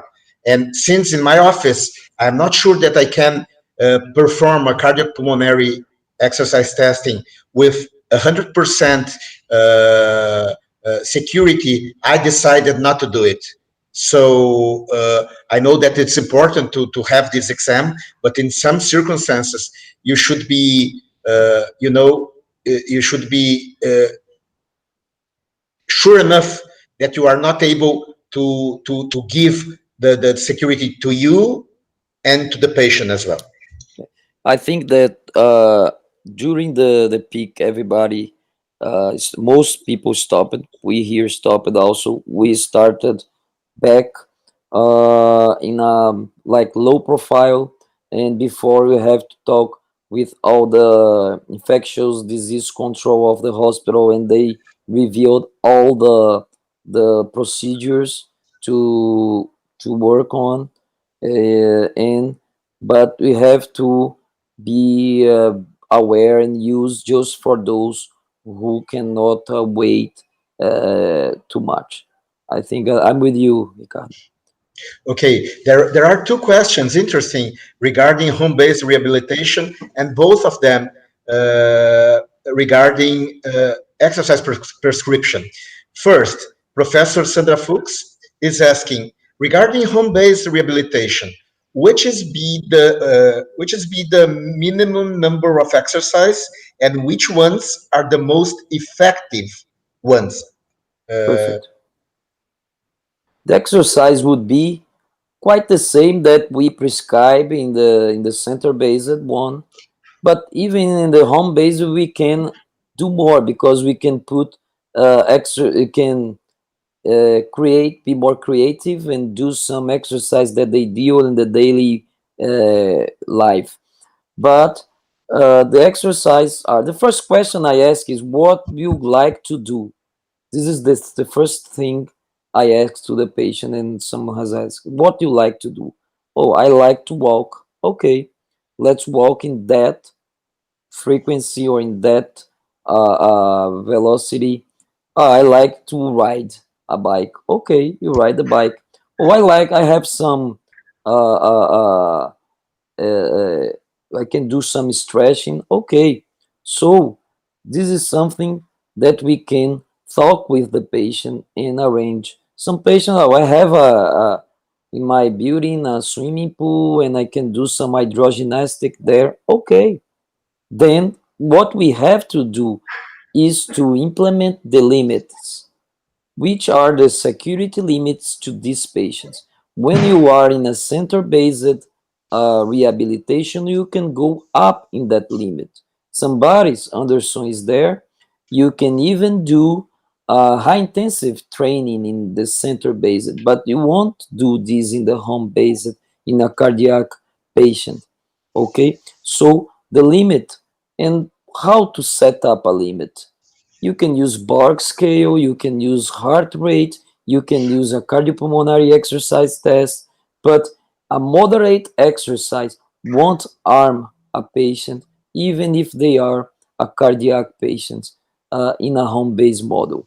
So I think that we have to discuss what they like to do and specify limits to that. And also, even though they are in a home based, they can have and they must have a consultation and they be oriented by a physiologist or a physiotherapist that can be together with them there, or even they can go one time, set up the exercise they do, and when they do a microcycle, like they change, they can do again in-person session. So we can do blended profile with those patients also.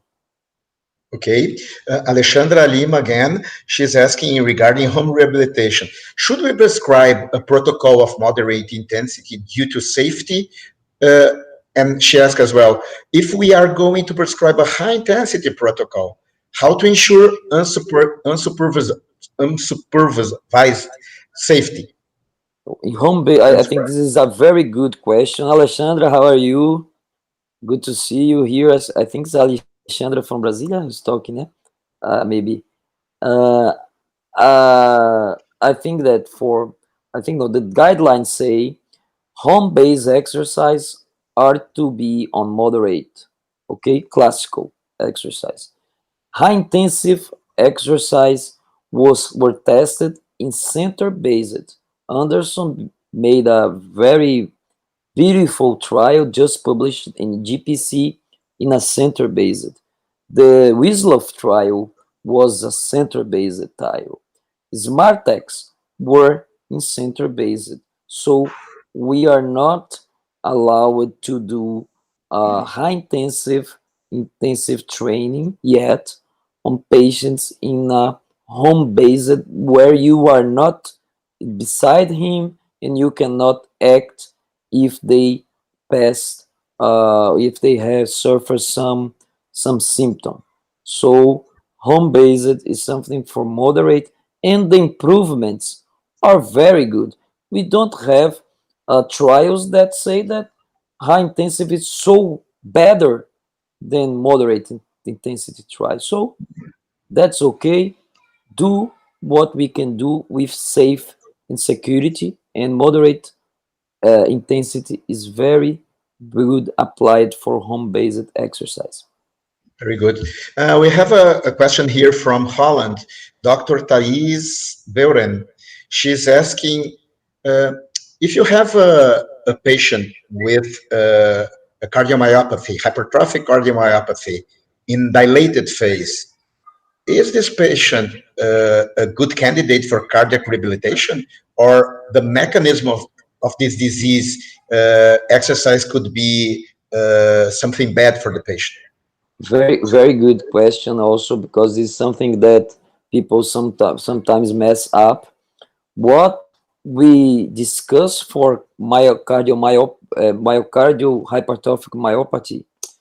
hypertrophic cardiomyopathy is exercise as intensive exercise or competitive exercise. This is not this is in question, but exercise at all, moderate exercise or cardiac rehab, or as I shown, therapeutic implementation of exercise, they should be prescribed to them. So they should be prescribed, and if they have a, a dilated phase, they are prone for cardiac rehab. So they are prone to a therapeutic indication of exercise. Mhm. Questions. We are waiting for questions. Meanwhile, I will do another one. Dr. Ricci, you are very skilled in Tall, cardiac very rehabilitation. tall. Eh? You are very tall and Not taller very than tall, you. skilled in cardiac rehabilitation, and you are used to work in this field. Uh, Tell me a little bit about the cardiac rehabilitation phases, and what do you think about this division: phase one, phase two, phase three, phase four? I think that's something that is like it's nice to teach, but it's a continuum, and they have to be linked. It's like those chains of ACLS. One should be linked with the other.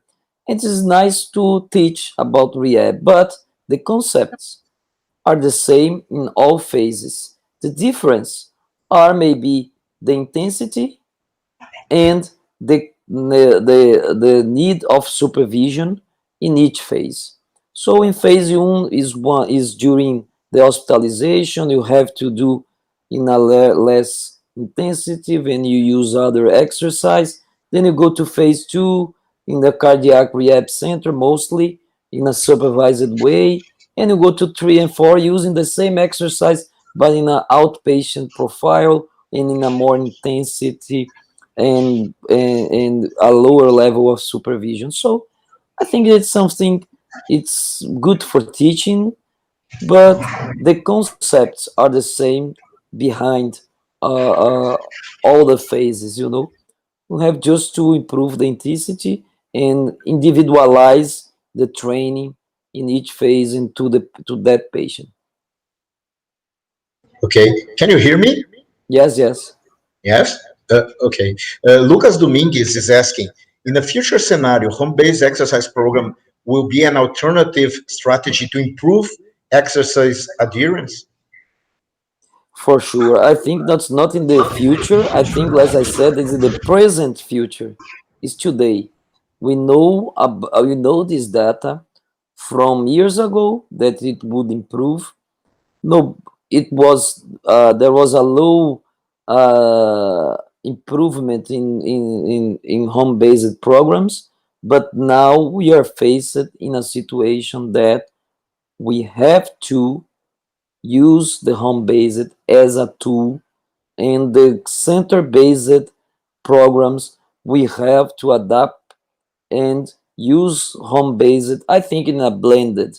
What we found now in our program is that patients, when they went back to our center-based, they were so like fragile, they were more fragile, and we have now our team is working on person with them to then go through a home based, because they were so more fragile than when we were in March. So another thing that we are doing with them, and she's watching us now, Rosario is watching now, us is a colleague that we are working on the spiritual things of those patients.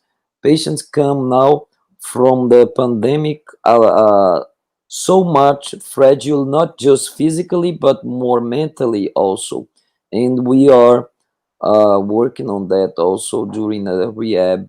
We just finished up inquiry of this profile, and now we're thinking about implementing stuff in this way.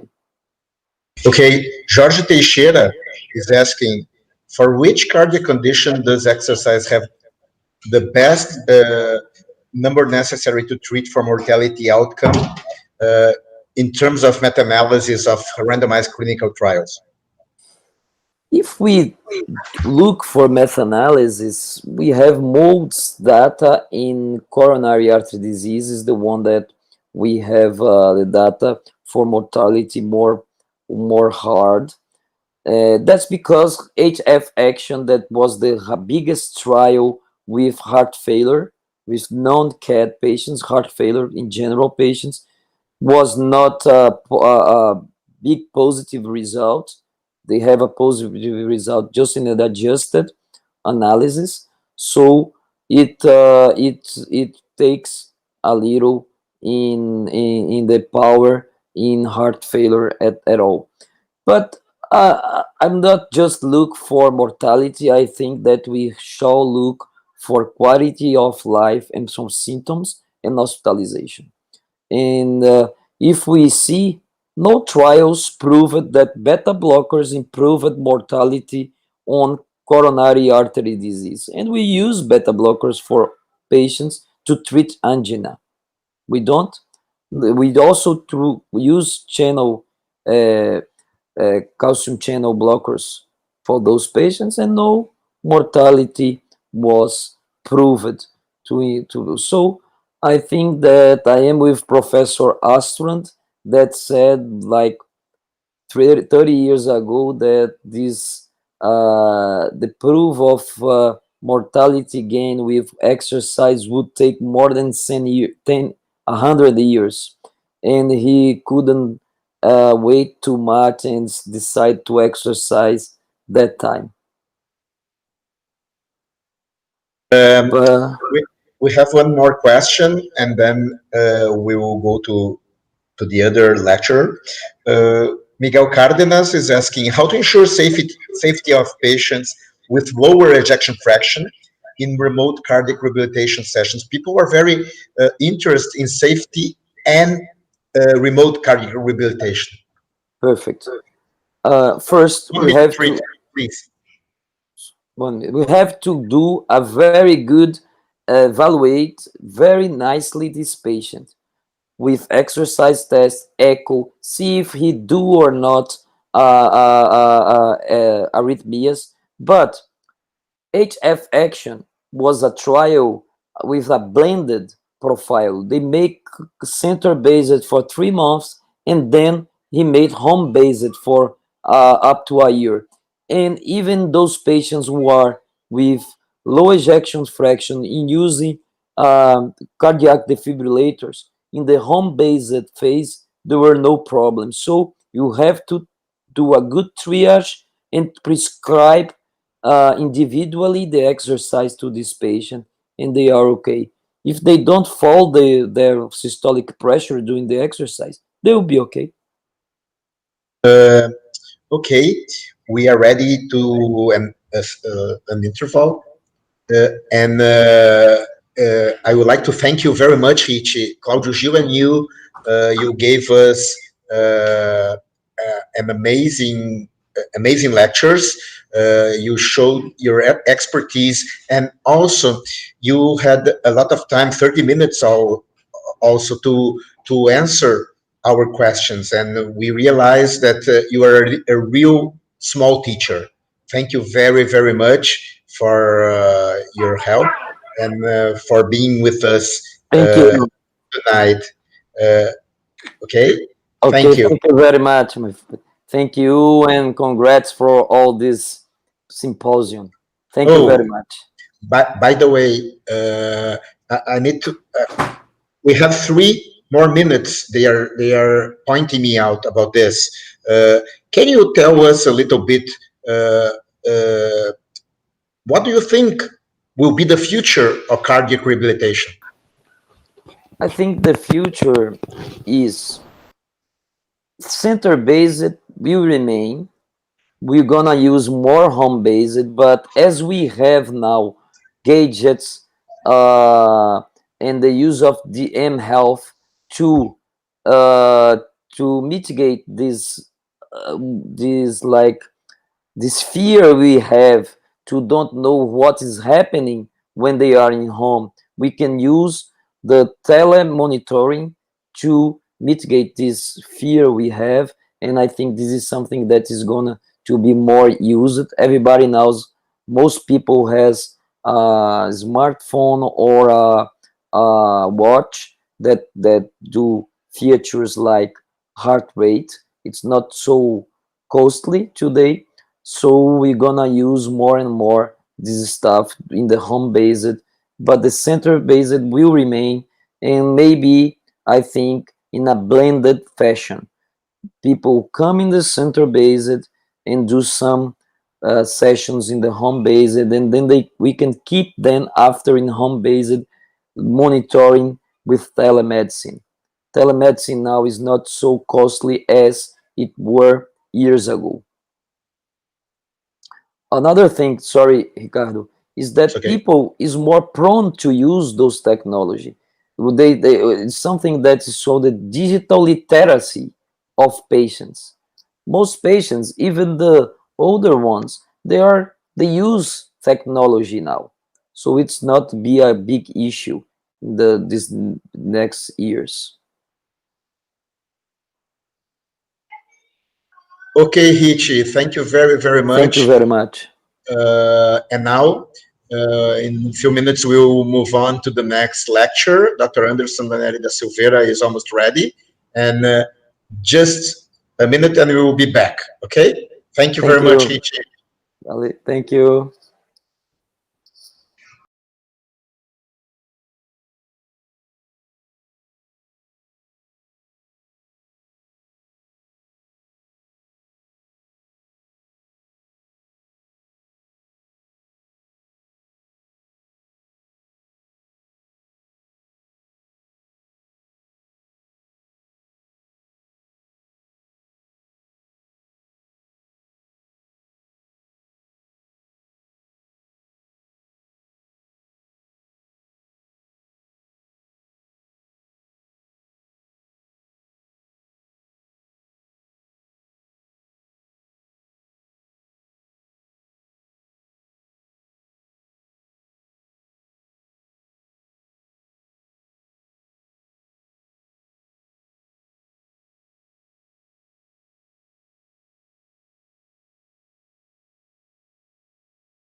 Welcome again, everybody.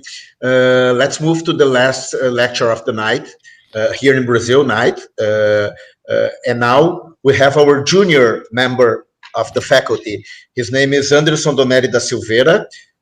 Anderson is a very close friend, and for the last 15 years, more than 15 years, we are working together. And Anderson is a professor in our post-graduation cardiology course here at the Universidade Federal do Rio Grande do Sul. He's also an exercise and sports cardiologist, and he's working in Hospital de Clínicas de Porto Alegre, coordinating the exercise testing area. Dr. Anderson will give us a very interesting lecture, and the topic is wearable devices in exercise cardiology. I am sure that you will enjoy very much the third lecture of our second day. And just before starting your lecture, Anderson, I would like to emphasize that I am not wearing mask, but we are taking care of all of us that are here in this auditorium.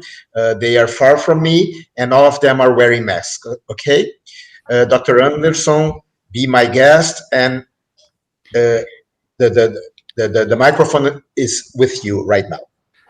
Okay, thank you very much, Ricardo, for the kind words. I'm just going to start presenting my PowerPoint slides in just a while. Please let me know if it's okay. Yes.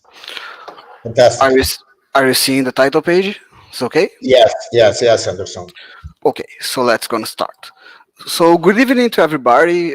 First, I would like to thank the remaining audience for watching us at a Friday night, 8 p.m., just before an extended holiday. So I promise I will do my best to keep your attention.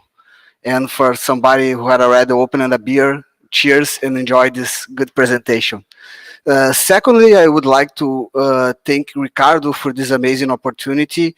Ricardo is more than a mentor. He's a friend for a long time. He's helping me, and he taught me a lot of things in the exercise cardiology area.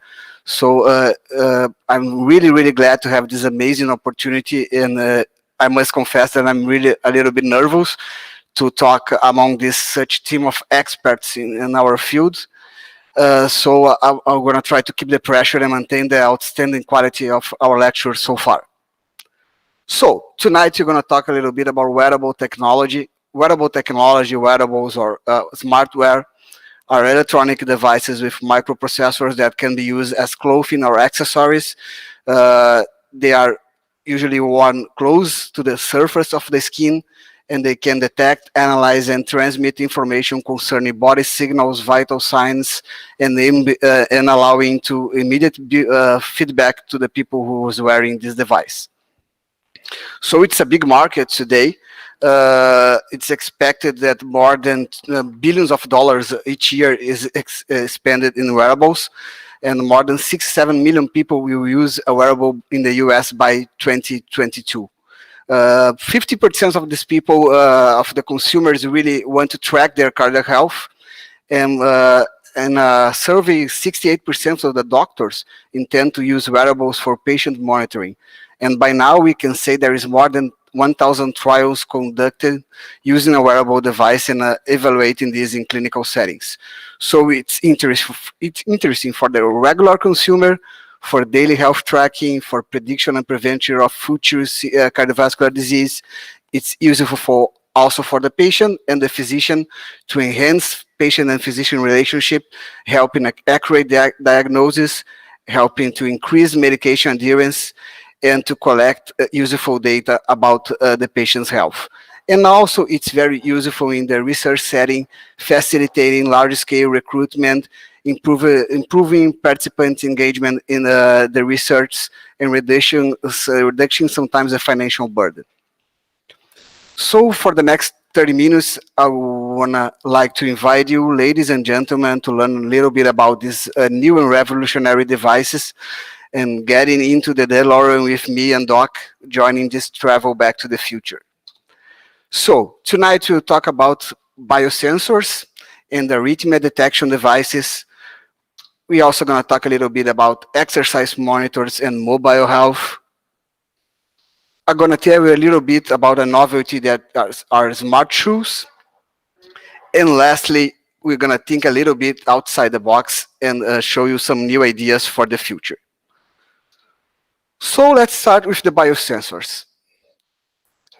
With an advance in signal processing, a recent technique called photoplethysmography, sorry, but it's a word difficult even to say in Portuguese, so let's call it PPG to make it easy. PPG is a non-invasive technique that uses a light source and a photodetector to detect pulse wave and then measure heart rate. Usually PPG signals were a little bit corrupted by artifacts, but recent advance in signal processing made some wrist-worn watches and some wrist-worn devices able to measure the heart rate accurately. And it leads to development of a large number of different devices used as health trackers, activity trackers, heart rate monitors, and in other scenarios. So these sensors can estimate the energy expenditure and calories burned. They can estimate the number of steps that you walked and how many flight of stairs that you have climbed. They also can measure your running pace and cadence and your heart rate at rest and during exercise. And then also can tell you when to relax, when to take a deep breath, and also provide good information about your sleeping time and sleeping quality. So I'm going to show you a little bit of the science around these biosensors. This is a pretty interesting study from a group from Cleveland Clinic when they compared a lot of heart rate sensors, the Polar H7, the Scorch Region, the Apple Watch, the Fitbit Blaze, the Garmin Forerunner, and the TomTom Spark Cardio. So what they did, they submitted 50 individuals to elliptic exercise, to bike exercise, and to treadmill at low, medium, and high intensities. And the heart rate were recorded with this device at these intensities and compared to the gold standard that is an EKG. So what they found? They found the Polar Chest Strap were the best one, followed by the Apple Watch, both showing good accuracy, as we see in these Blend-Outman plots, to detect the heart rate when compared to the electrocardiogram. The TomTom and the Garmin Forerunner showed a good accuracy also, but a little bit worse than the Polar and the Apple Watch. And the Scorch Rhythm and Fitbit Blaze were the worst ones in this scenario, with a little lower accuracy when compared to the first one. It's still showing a good accuracy when as we can see in this Blend-Outman plot. This is another very interesting study that was published in JAMA Cardiology. It's from the same group, and they tested 50 subjects in 5 different treadmill speeds: 3.2, 4.8, 6.4, 8, and 9.6 kilometers per hour. So what they found? They found a good agreement with EKG, better for the Polar H7, that is a strap monitor, and followed closely by Apple Watch and MyoFuse. The Fitbit chart and the other one called Basis Peak not show the very good accuracy when compared to the first one, but it's still above 80%. So we can see that these commercial available strap-based or watches can estimate heart rate correctly when subjects are submitted to different intensities of exercise. This is the Apple Watch validity. It's a little bit worse than Polar, but it's still a good one. This is a pretty interesting paper. It's from the New England chapter of American College of Sports Medicine members. They propose a standard for wearable development and testing involving 5 phases before to release and to adopt in clinical scenarios and for commercial scenarios. So they usually recommend a mechanical sign testing, the phase 0, a lab development phase, and 2 phases evaluating in a semi-structured evaluation with activities that simulates home-based activities. A naturalistic validation, a validation of the device in the free living setting as an independent sample completing representative activities of daily living. And lastly, last phase, implementing this device and methods and applying to scientific studies. So to develop a good sensor, it's pretty interesting that you analyze in the first phase in a laboratory, then in nature and home-based activities, and later on you can adopt as an activity tracker as a heart rate sensor. Well, I thought a little bit about these advances in biosensors. So with these advances in biosensors and the PPG techniques and signal processing, new devices were able to have some algorithms for arrhythmia detection. The first two that I bring to you is a pretty interesting study called safety study. It's a screening for atrial fibrillation using accurate and economic technology. So what they did, they used a Polar H7 strap monitor and the first beat HR monitor. And with these two monitors, they use smartphone or tablet algorithms to detect atrial fibrillation. They also compare it with AliveCore and WatchBP devices that are devices that can measure directly the heart rate and the EKG and detect AFib. So they found these four economic technologies can be useful to detect atrial fibrillation in a clinical setting. So I'm going to show you a little bit the results. So what they found a really good sensitivity, specificity, and accuracy for all the four devices. The best one was the Polar H7, that's a strap device. The second was the first beat, followed by AliveCore and WatchBP. All of them showing a fairly good accuracy to detect atrial fibrillation in patients with this arrhythmia, showing that this commercial available technology can be useful to detect and track patients for significant arrhythmia. The second study, it's pretty interesting also, was published in JACC. It involved more than 100 patients. All the patients were submitted to an EKG with the cardio band that is strapped, that's used with the Apple Watch Series 3 that can do a one-lead electrocardiogram. So what they did, they compared this one-lead electrocardiogram with the EKG of AFib patients pre and post electric cardioversion. So were patients already with the diagnosis of atrial fibrillation. So what they found?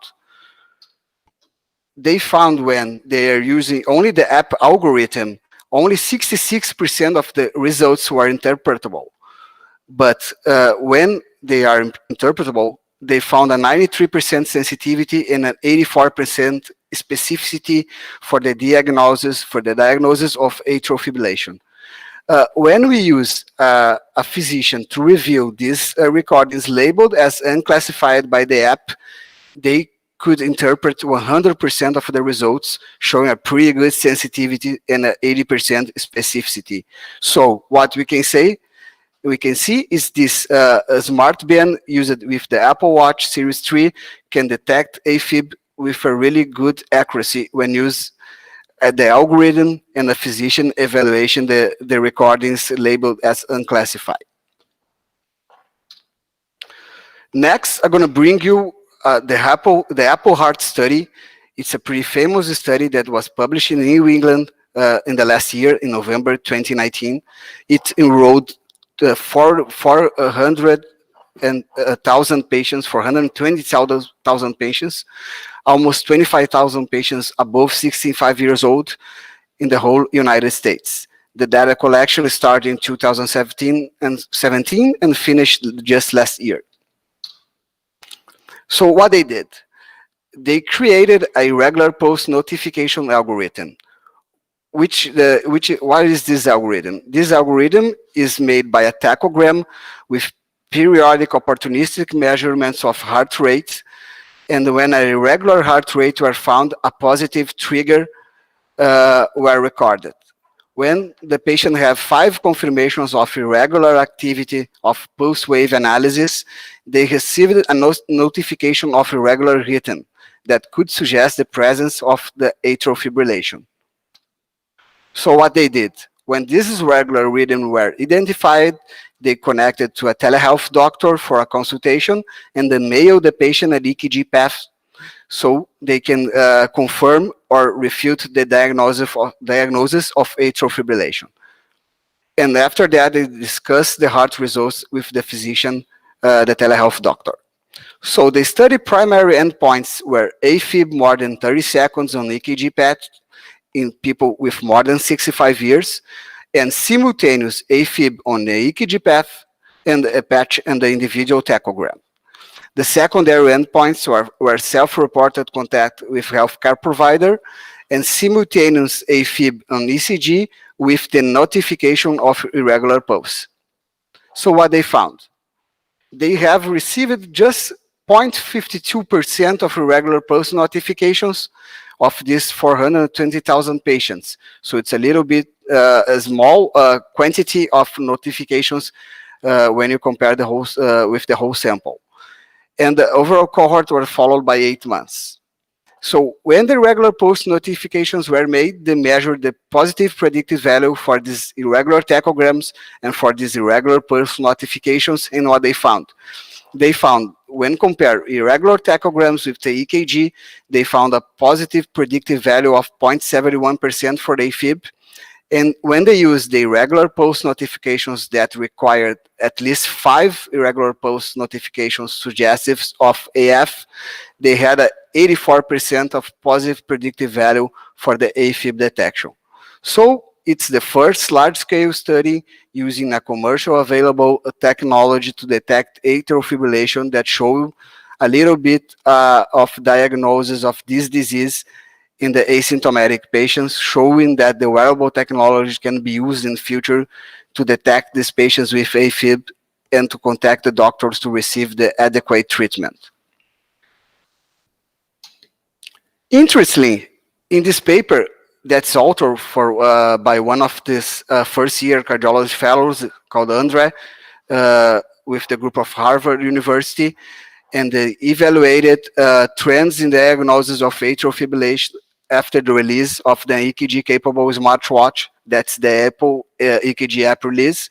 So what they found that there was no increase in the percentage of visitors with a new diagnosis of atrial fibrillation before and after Apple ECG app release, showing that even after the release of this technology and the promising results shown by Apple Heart studies, it's not yet reflected in the overall population and increase the diagnosis of this arrhythmia. So we can still learn a little bit more, and we can still use this technology a little bit more to understand it and to help it to detect an underlying acute arrhythmia or disease. So, having talked about arrhythmia detection, nextly I want to talk about exercise monitors and mobile health. There are two most used sensors for monitoring exercise and physical activity. They are accelerometers and gyroscopes. And these technologies evolved a lot the last years, being more accurate and being more easy to use and providing more reliable information about exercise. So, this is a very interesting study where 20 health sports students, 10 men and 10 women, performed a running protocol consisting of 4 different intensities and intermittent velocity increasing and decreasing time, and then an outdoor running at a 10 kilometers per hour speed. So they compare 11 commercial available devices and what they found. They found these devices had a pretty good accuracy, mostly when running or walking at a slower speed. And sorry if you are hearing some telephone, it's okay. So what they found is that these exercise monitors have a good reliability at slower speeds. And when the speed were increased, they were a little bit worse, but it's still good in determining the distance covered and the speed of the patient. And when they go outdoors, they found the distance had a very low concordance in revealing that these 11 devices are not good to estimate the distance performed outdoors. So this can keep us in mind that we can use these exercise monitors, but we must have in mind that they have some limitations, and then sometimes they can't provide the accurate measure of the distance covered, mostly when we're using it outdoors.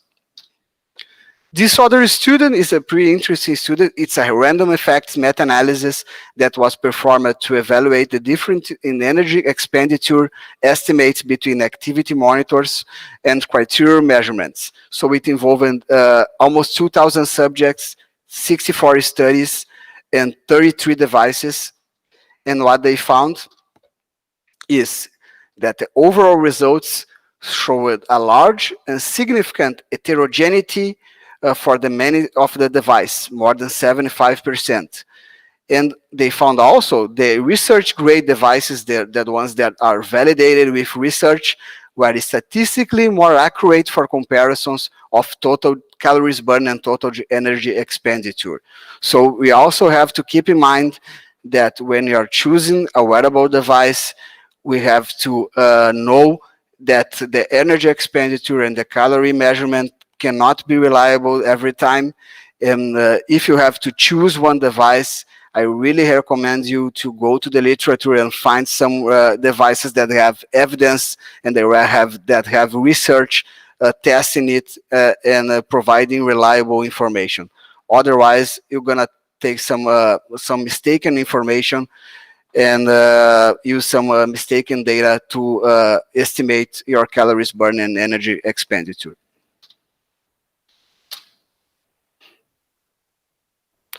So, this document that I'm bringing to you is an American Heart Association scientific statement that's about mobile health for cardiovascular disease and prevention. So mobile health is the use of mobile computing and communication technologies as smartphones and wearable sensors for health service and information. M-Health can be used to increase physical activity, to increase weight loss, to help the management of diabetes, hypertension, hypercholesterolemia, and other risk factors for coronary and heart diseases. It's an interesting study published in JAHA 2015. It's a randomized control trial of an automated M-Health interventional for physical activity promotion. So what they did, they randomized these 48 subjects to a blind group and to an unblind group to the number of the steps walked each day. And they saw that both the blind and unblind group walked the same distance, even if they were measuring this distance with a wearable device. But interestingly, the unblind group were randomized to receive texts or to not receive texts, incentivizing them to walk and to go over the threshold of 10,000 steps a day. And what they found is when they are taxing the individuals and incentivizing and promoting exercise activity and physical activity, they could reach the 10,000 steps goal easily than when you're not doing this kind of incentive. The following study is called the IDEA Randomized Clinical Trial. It's a randomized clinical trial with almost 500 subjects with age between 18 and 35-year-old, evaluating the effect of wearable technology combined with a lifestyle intervention on long-term weight loss. So the patients were randomized to a standard intervention with self-monitoring of diet and physical activity on a website, and to an optimized interventional using a wearable device that was an armband with an online interface. And unfortunately, they didn't find any difference between the two groups. The group which were submitted to a standard intervention and to optimized intervention didn't show any difference in weight loss after 24 months of follow-up. So in this other study, they have a clever idea. What they did, they randomized these 105 individuals to two groups to use wearable devices and to have some incentive to walk and to promote activity among these patients. So what they did, for one group, they gave them $14 each week, $2 for each day. And for each day the person did not achieve the goal of walking or exercise, they discounted $2 from this $14. So they use money to promote and to incentive people to walking and to prevent ischemic heart disease. And what they found. Here in the dashed line, we see the group that received the incentive, the financial incentive. And here in the solid line, we see the group that did not receive the incentive. So we found that is a big difference between receiving an incentive to do exercise, even it's only $2 a day, and the group which used the wearable and received the financial incentive have walked a lot of more steps and distance when compared to the group that did not receive it, showing that wearable sometimes cannot work, but money for sure can work. So I talked a little bit about these exercise monitors and mobile health. So I'm gonna now we're gonna enter in the more interesting and more recent part of this lecture and talk a little bit about smart shoes and later on about new ideas. So what the heck are smart shoes? Smart shoes are devices that can be used in the scenario of sports and health living and as medical applications for activity patterns tracking, for exercise tracking, and to evaluate gait signatures and foot stride of the patients when running. This is a pretty interesting device that was developed in 2017. It's a commercial device I'm going to show you later on. That have a sensor in the insole of the shoe that can measure the landing zone of the feet, that can measure the cadence of the runner, that can measure the impact rate of the feet in the floor, the contact time of the feet in the floor, providing a good estimate of how is the individual stride and which part of the foot have contact with the soil when they run. If it's the heel, if it's the mid part of the foot, or if it is the toes.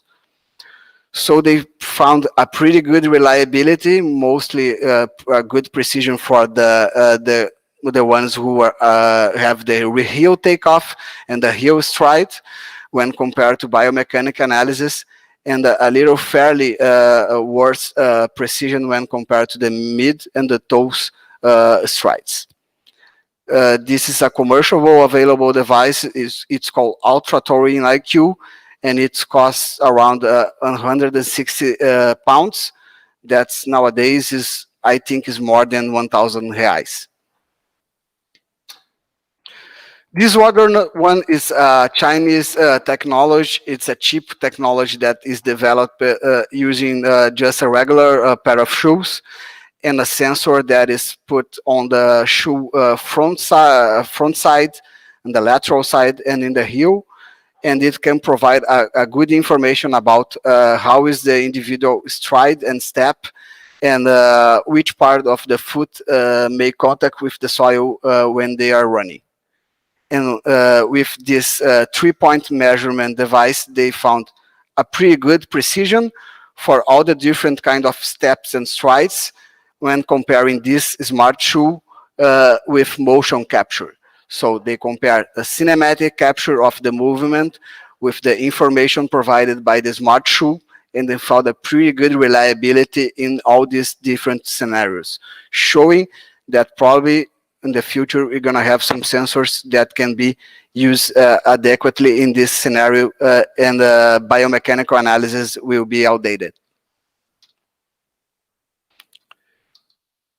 Sorry.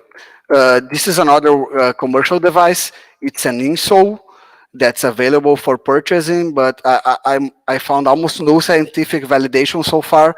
It's called Foot Logger, and it's an insole that can be put inside any kind of shoes, and give you information about gait or action, about your stride, and about how many steps you did each day. And these are just two brand new Under Armour and Xiaomi smart shoes that will available as commercial devices soon here in Brazil and in all the world. But we still have a little bit information about these both shoes.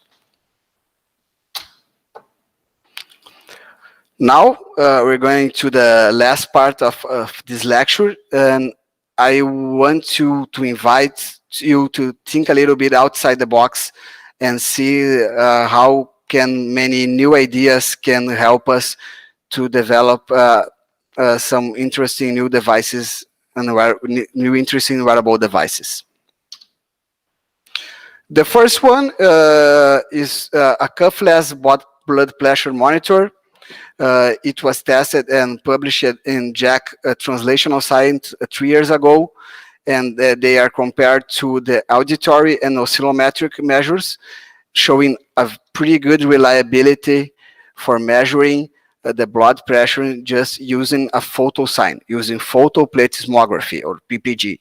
So they didn't use a cuff and to measure this BP, just can put a photo sensor in your thumb, and you can have a good estimate of your SBP and the diastolic blood pressure also. When, as we see with this coefficient of correlation above 8.85 and this Blend-Altman plot. This is another pretty interesting new idea.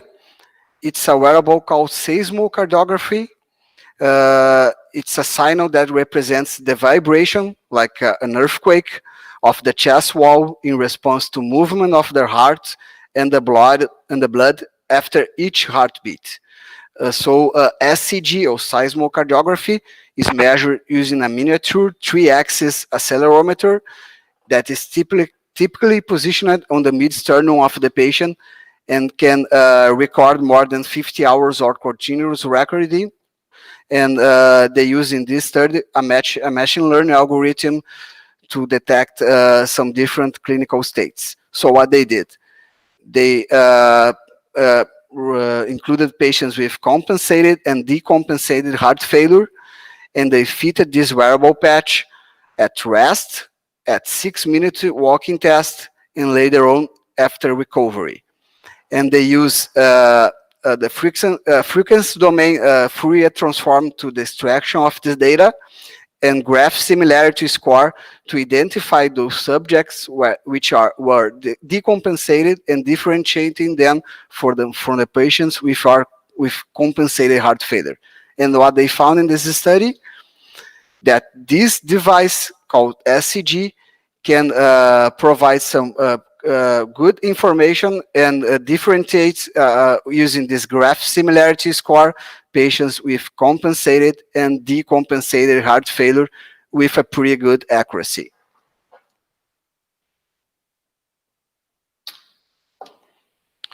This is another pretty interesting idea. It uses sensors called piezoelectric sensors. There are sensors for human motion energy harvesting. So what they do, they capture the motion, the energy of the motion in different joints of the body. So the sensors were placed directly on the skin, at the neck, at the wrist, at the elbow, at the knee, at the hip.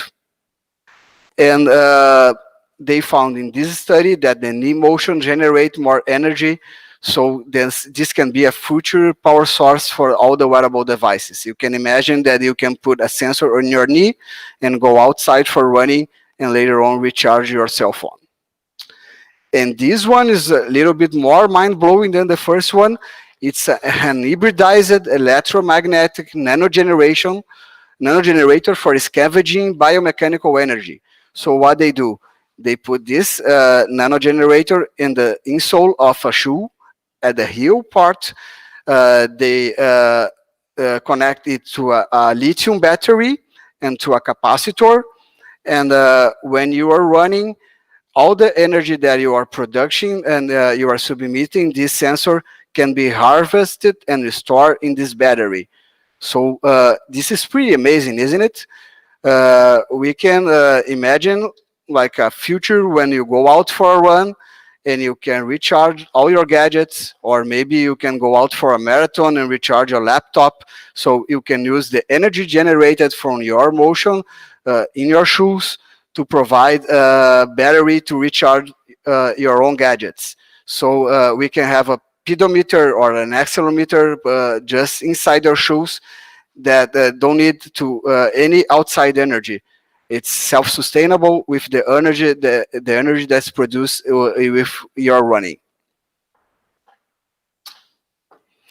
So to finalize this lecture, I would like to leave you some take-home messages.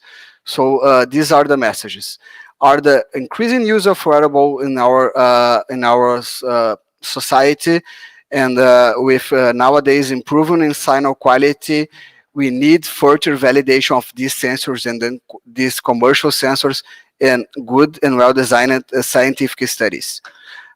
We are showing also a good accuracy of new heart rate sensors as the technology is evolving.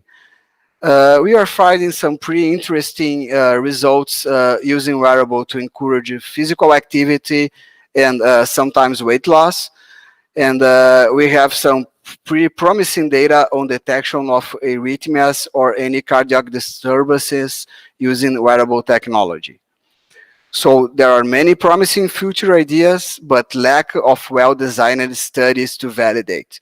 So when you have an idea, when you have a biosensor and you want to use it for health purpose or for scientific purpose, you have to validate it. You have to do a study, compare with the gold standard, and see how accurate it is, so you can use it adequately.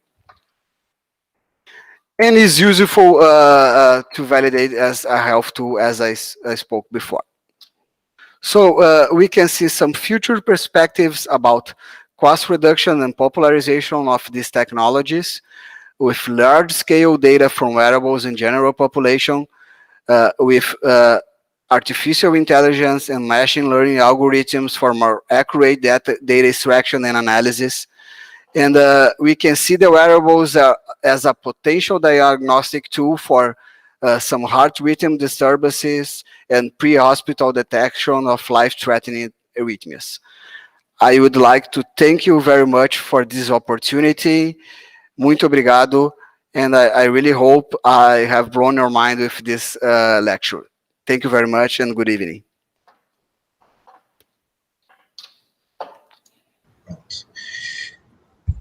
Spectacular, Anderson. Fantastic. Thank you very much. I have a sentence for you. I don't know if the audience will understand, but you will understand. The creature supersedes the creator. Congratulations. Thank you. Let's go. We have more 17 minutes, and there are some questions from the audience. And the first one is from our coordinator, Professor Sandra Fuchs.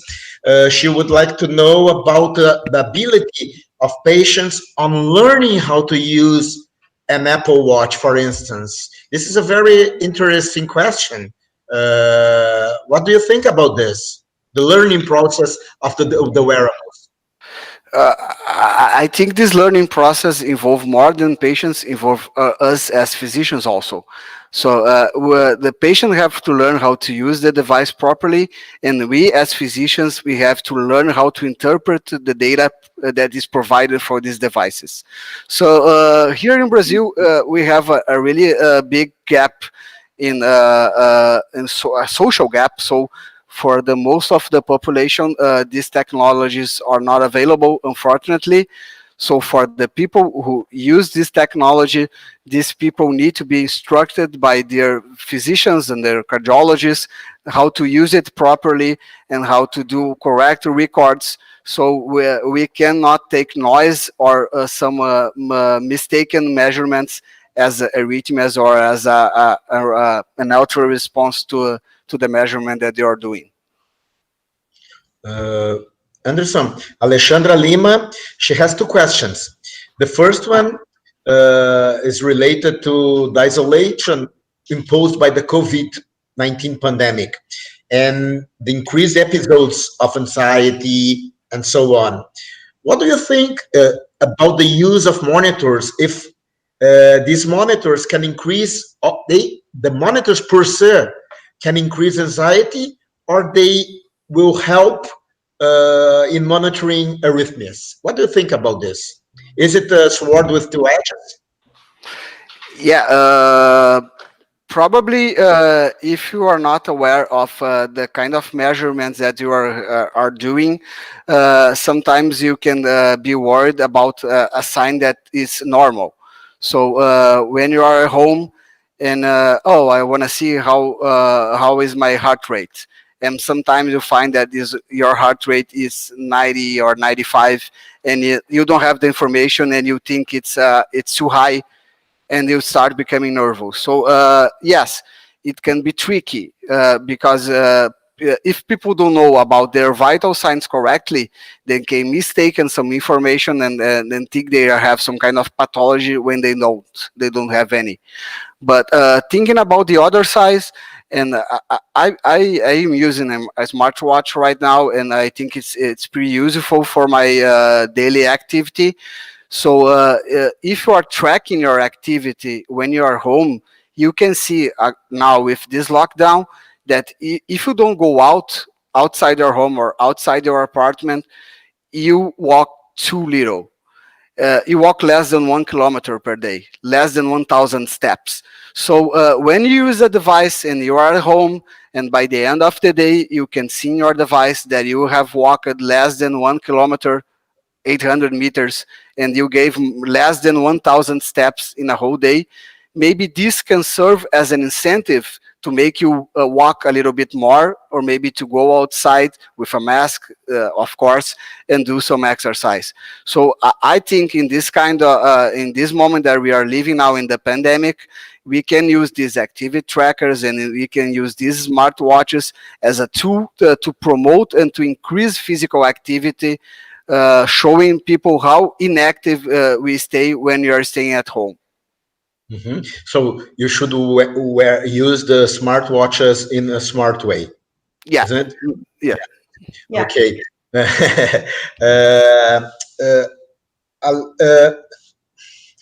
Anderson, do you?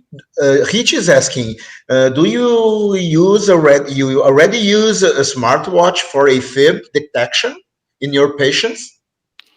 In my patients, not yet. We have a main problem here in Brazil because the Apple Watch electrocardiogram was not cleared for use here in Brazil till the last year.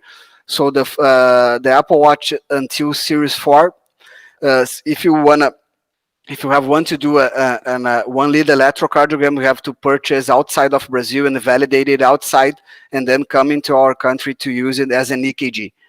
To do the electrocardiogram. So it's a little bit difficult by now. And the only device that we can see the watch device that is used in this regard is the Apple Watch. So another device we are not still study, and then we cannot know if we can rely on them to detect atrial fibrillation. But if you are using a Polar H7 or a watch BP blood pressure monitor, or the other ones that I've shown you to you, I think you can detect atrial fibrillation with a certain precision. Again, here in Brazil, it's kind of difficult because we don't have access to all kind of these technologies, so it's a little bit difficult to use it in our clinical setting. But with the popularization of these devices and these wearable devices, we probably have more information about this, and they probably use that to detect some arrhythmia. We still have to keep in mind there is a lot of noise when you're measuring a vital sign as a heart rate. Sometimes you can have a notification, and it can be nothing pathological. So we have to keep this in mind and explain this to our patients. I think we cannot rely just on a wearable device to tell you if you have or if you don't have an arrhythmia, but you can use it as a gatekeeper to show you, oh, we have a suspicion of arrhythmia here. So in this patient, we're going to do an EKG, we're going to do a Holter monitoring, you're going to follow them very strictly to detect atrial fibrillation or not. Which equipment do you suggest to start the immersion in technology with patients if you have the whole bunch of equipments clear to use? Miguel Cardenas is asking. You have to keep two things in mind. You don't want to use a very expensive wearable device because it's going to be difficult to use in large scale. So as Apple Watch is pretty reliable, but it's expensive here and not accessible to everybody. So we have to think about a little less expensive technology. I think all the Polar strap monitors like Polar 87 or this Garmin and other TomTom activity monitors can be pretty reliable also. So I don't have any particular brand to recommend. I just recommend when you're going to use a kind of device, you go to the literature and see if that is validated and if that is a good scientific research using it and measuring the quality of this kind of sensor. Very well. Anderson, some of these equipments are not available for everybody, and the cost can be something that would be not reached by everybody. What do you think about the Fitband device? And Alexandra is asking. Fitband or Fitbit? Fitbit. Fitbit, it's a widespread used commercial devices. I've shown the previous study. They had a little bit of more noise when compared to the other ones, but can be still a pretty good estimator of activity and heart rate measurement. But again, we have to acknowledge the limitations of this kind of devices. So if you're going to use a commercial device, you have to know that it can be pretty accurate in smaller intensities, and sometimes when you're running too fast or where you're outside in a place with running outside with an accident track, sometimes they cannot provide a good estimation of the distance you cover or the speed you're running. But I think you can rely on the heart rate monitor. Dr. Claudio Giraújo first, he is congratulating you. What do you think about the estimative of VO2 max easily shown in some of the commercially available heart rate monitors? I think it's not precise at all. I think VO2 estimation is pretty tricky. We have a lot of treadmill studies using treadmill exercise testing and the metabolic equivalents to estimate the energy expenditure. And we know when we compare the accurate to the measured VO2, it's not a good estimation. So I should recommend that people use it carefully. I think they can be such a coarse estimator. It's not very precise of the oxygen consumption. I think that's my opinion, and probably in the future they will have some more useful information to have some more precise measurements of measurements, but estimation of oxygen consumption. He's asking, by the way, do you know what sort of calculations or variables they take into account for these estimates? Usually I think it's the heart rate during the whole day and the patient weight and height. And I think it's that. Maybe the patient's age, if it's too old or too new, I think they put this sort of information in the equation.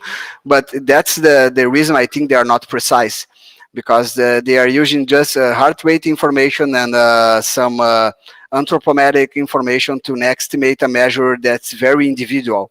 So I think in this scenario, we can use a more reliable measurement during a cardiopulmonary exercise testing, and then seeing the heart rate and the VO2 relation, and then you can estimate the VO2 or the adequate VO2 you are exercising on. Thais Beuren, she was wondering, about something that could be tricky for us as physicians. Let's say, if every patient will have an Apple Watch, for example, and we would like to realize the patients would know when they have atrial fibrillation. Okay, then they should contact their doctors, and the doctor is working somewhere, and the doctor will say, "Well, go to the emergency room." And if it's an interference, for example, it's not a arrhythmia that can cause a stroke. It's an interference. What will happen with the public health? The emergency room will be crowded. They are crowded. What will happen in your opinion? It's a major concern for all us cardiologists and physicians if we have a lot of false notifications. So it can be tricky because when you're interpreting signs, as you said before, you can have some noise and you can have some inaccurate measurements leading to false notifications. And people are worried about these false notifications making the patient go more frequent to the emergency department, to doctor's appointments. We still a lack of data in this regard. I think probably in the next years, with all these Apple Watch studies and these wearable studies, we can have more info about these false alarms or false notifications leading to the patient going to an emergency or going to a physician appointment. But I think mostly the data should be interpreted with other clinical features, if the patient have symptoms, if the patient have risk factors. So I would be less worried about if you or I, that are a healthy person and we exercise regularly and have no risk factor for cardiovascular disease, if we have a notification of irregular pulse. Because I think in our context, it could be false in the most of the cases. But if the patient is a 65-year-old hypertensive sedentary guy, and they are receiving like every day 2 or 3 irregular pulse notifications, probably this guy have atrial fibrillation. So we have not to we have to remember the clinic and the context and the patient when you are evaluating this. And if you see the Apple Watch, they don't say to you that you have an arrhythmia.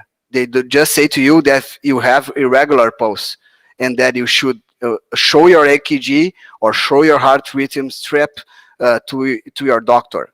So that's one of the ways that we can differentiate which is noise and which is real arrhythmia. So if you have an irregular pulse notification, you can stop by and do one lead EKG with your watch and record this EKG and send it to a smartphone to your doctor. And the doctor will see this and say, oh, yes, it's an atrial fibrillation, or no, it's not, it's noise, it's an artifact. Go on with your life and don't worry. The good, the bad, and the ugly. What do you think about being an expert in this area of knowledge, exercise cardiology and wearables? Can you talk a little bit about the good, the bad, and the ugly? First, I'm not an expert in this area, just an interested guy who studied a little bit about wearables. But I still have no research in this field. I'm hoping doing something in the next years and providing some scientific information to this area. So by now, I'm just an aficionated by the wearables and a guy who studied a little bit. I think we should be careful when we use this kind of data. I think it can be very useful and we can improve a lot of our sensors in the future. And I can see a future where the sensors are pretty reliable. Can you imagine like a scenario where when you are going outside for a run and you have a watch and suddenly you have like a ventricular fibrillation and your watch starting to detect this kind of ventricular fibrillation and send a message to an emergency department or to your physician or to somewhere that can give you some help in this scenario? I think it's gonna be in the future. Maybe you're gonna going outside, walking on the street, and you have a cardiac arrest, and your smartwatch will detect it, and maybe a drone with a defibrillator will fly it over you and give you a shock, making your heart beat again. I can see it in like 15, 20 years for now, maybe. This is the good. Maybe the bad is the shock in the wrong place. Yeah. Yeah, you don't want to shock a noise or shock a guy who is already woken up. It's This is the yeah. So what I'm saying to you is that you have to improve a lot the signal processing. So I think it's more than a challenge for the IT workers and technology workers and engineers more than us cardiologists. We just have to wait for the sensors to estimate and try to tell when it's pathological, when it's not. One more question, and the last one. It's 9 o'clock. Everybody, a lot of people is waiting to not to go out because it's pandemic days, but to rest a little bit because tomorrow morning we'll have a very interesting session as well. But Eduardo Pianca is asking, the new Apple Watch can measure blood oxygen levels. And is this an useful information for the average patient? Can it help in clinical decision? Thank you, Bianca, for the questioning. It's a new information. I don't think it's already tested in clinical scenarios or in COVID-19 researchers, but I'm not studying this area, so I can give you 100% precise information. What can I say to you? These blood oximeters use the same technique that's called photoplethysmography to detect the oxygen percent content and detect arterial pulse wave. So I think it's pretty reliable. So if it's reliable or not is not the question, but if it can use to detect a severity of illnesses in the patients and help in clinical decision, I think it's still not, but probably in the future, yes. We have to develop a little bit more these technologies, and we have to have further information of trials using these wearables to detect these alterations.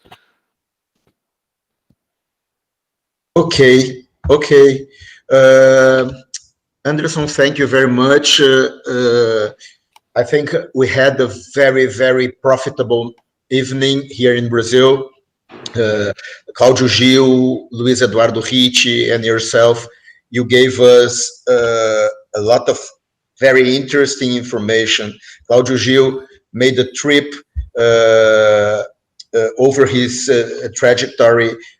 Ricci told us about the future of the cardiac rehabilitation, and you talk a lot about something that you like very much, study. You said you are not an expert, but probably you are an expert. Again, I would like to thank Professor Sandra Fuchs for the opportunity to have this, the discipline that is not only a discipline of a post-graduation course, is an international symposium. And online with this international symposium, next morning, tomorrow morning, 9 a.m. Brasilia time, we'll have 4 more lectures. Dr. Sanjay Sharma from St. George's Hospital, London, Dr. Lorenzo Monserrat Iglesias from Health and Code, La Coruña, Dr. Jonathan Dresner from Seattle, and Mats Borgensson from Gothenburg Hospital. They will be here with us in the third part of our symposium. Thank you very much for the audience to be with us. And I would like to say that this is for you, it's for the audience. And tomorrow, 9 a.m. sharp, we will start. Thanks a lot.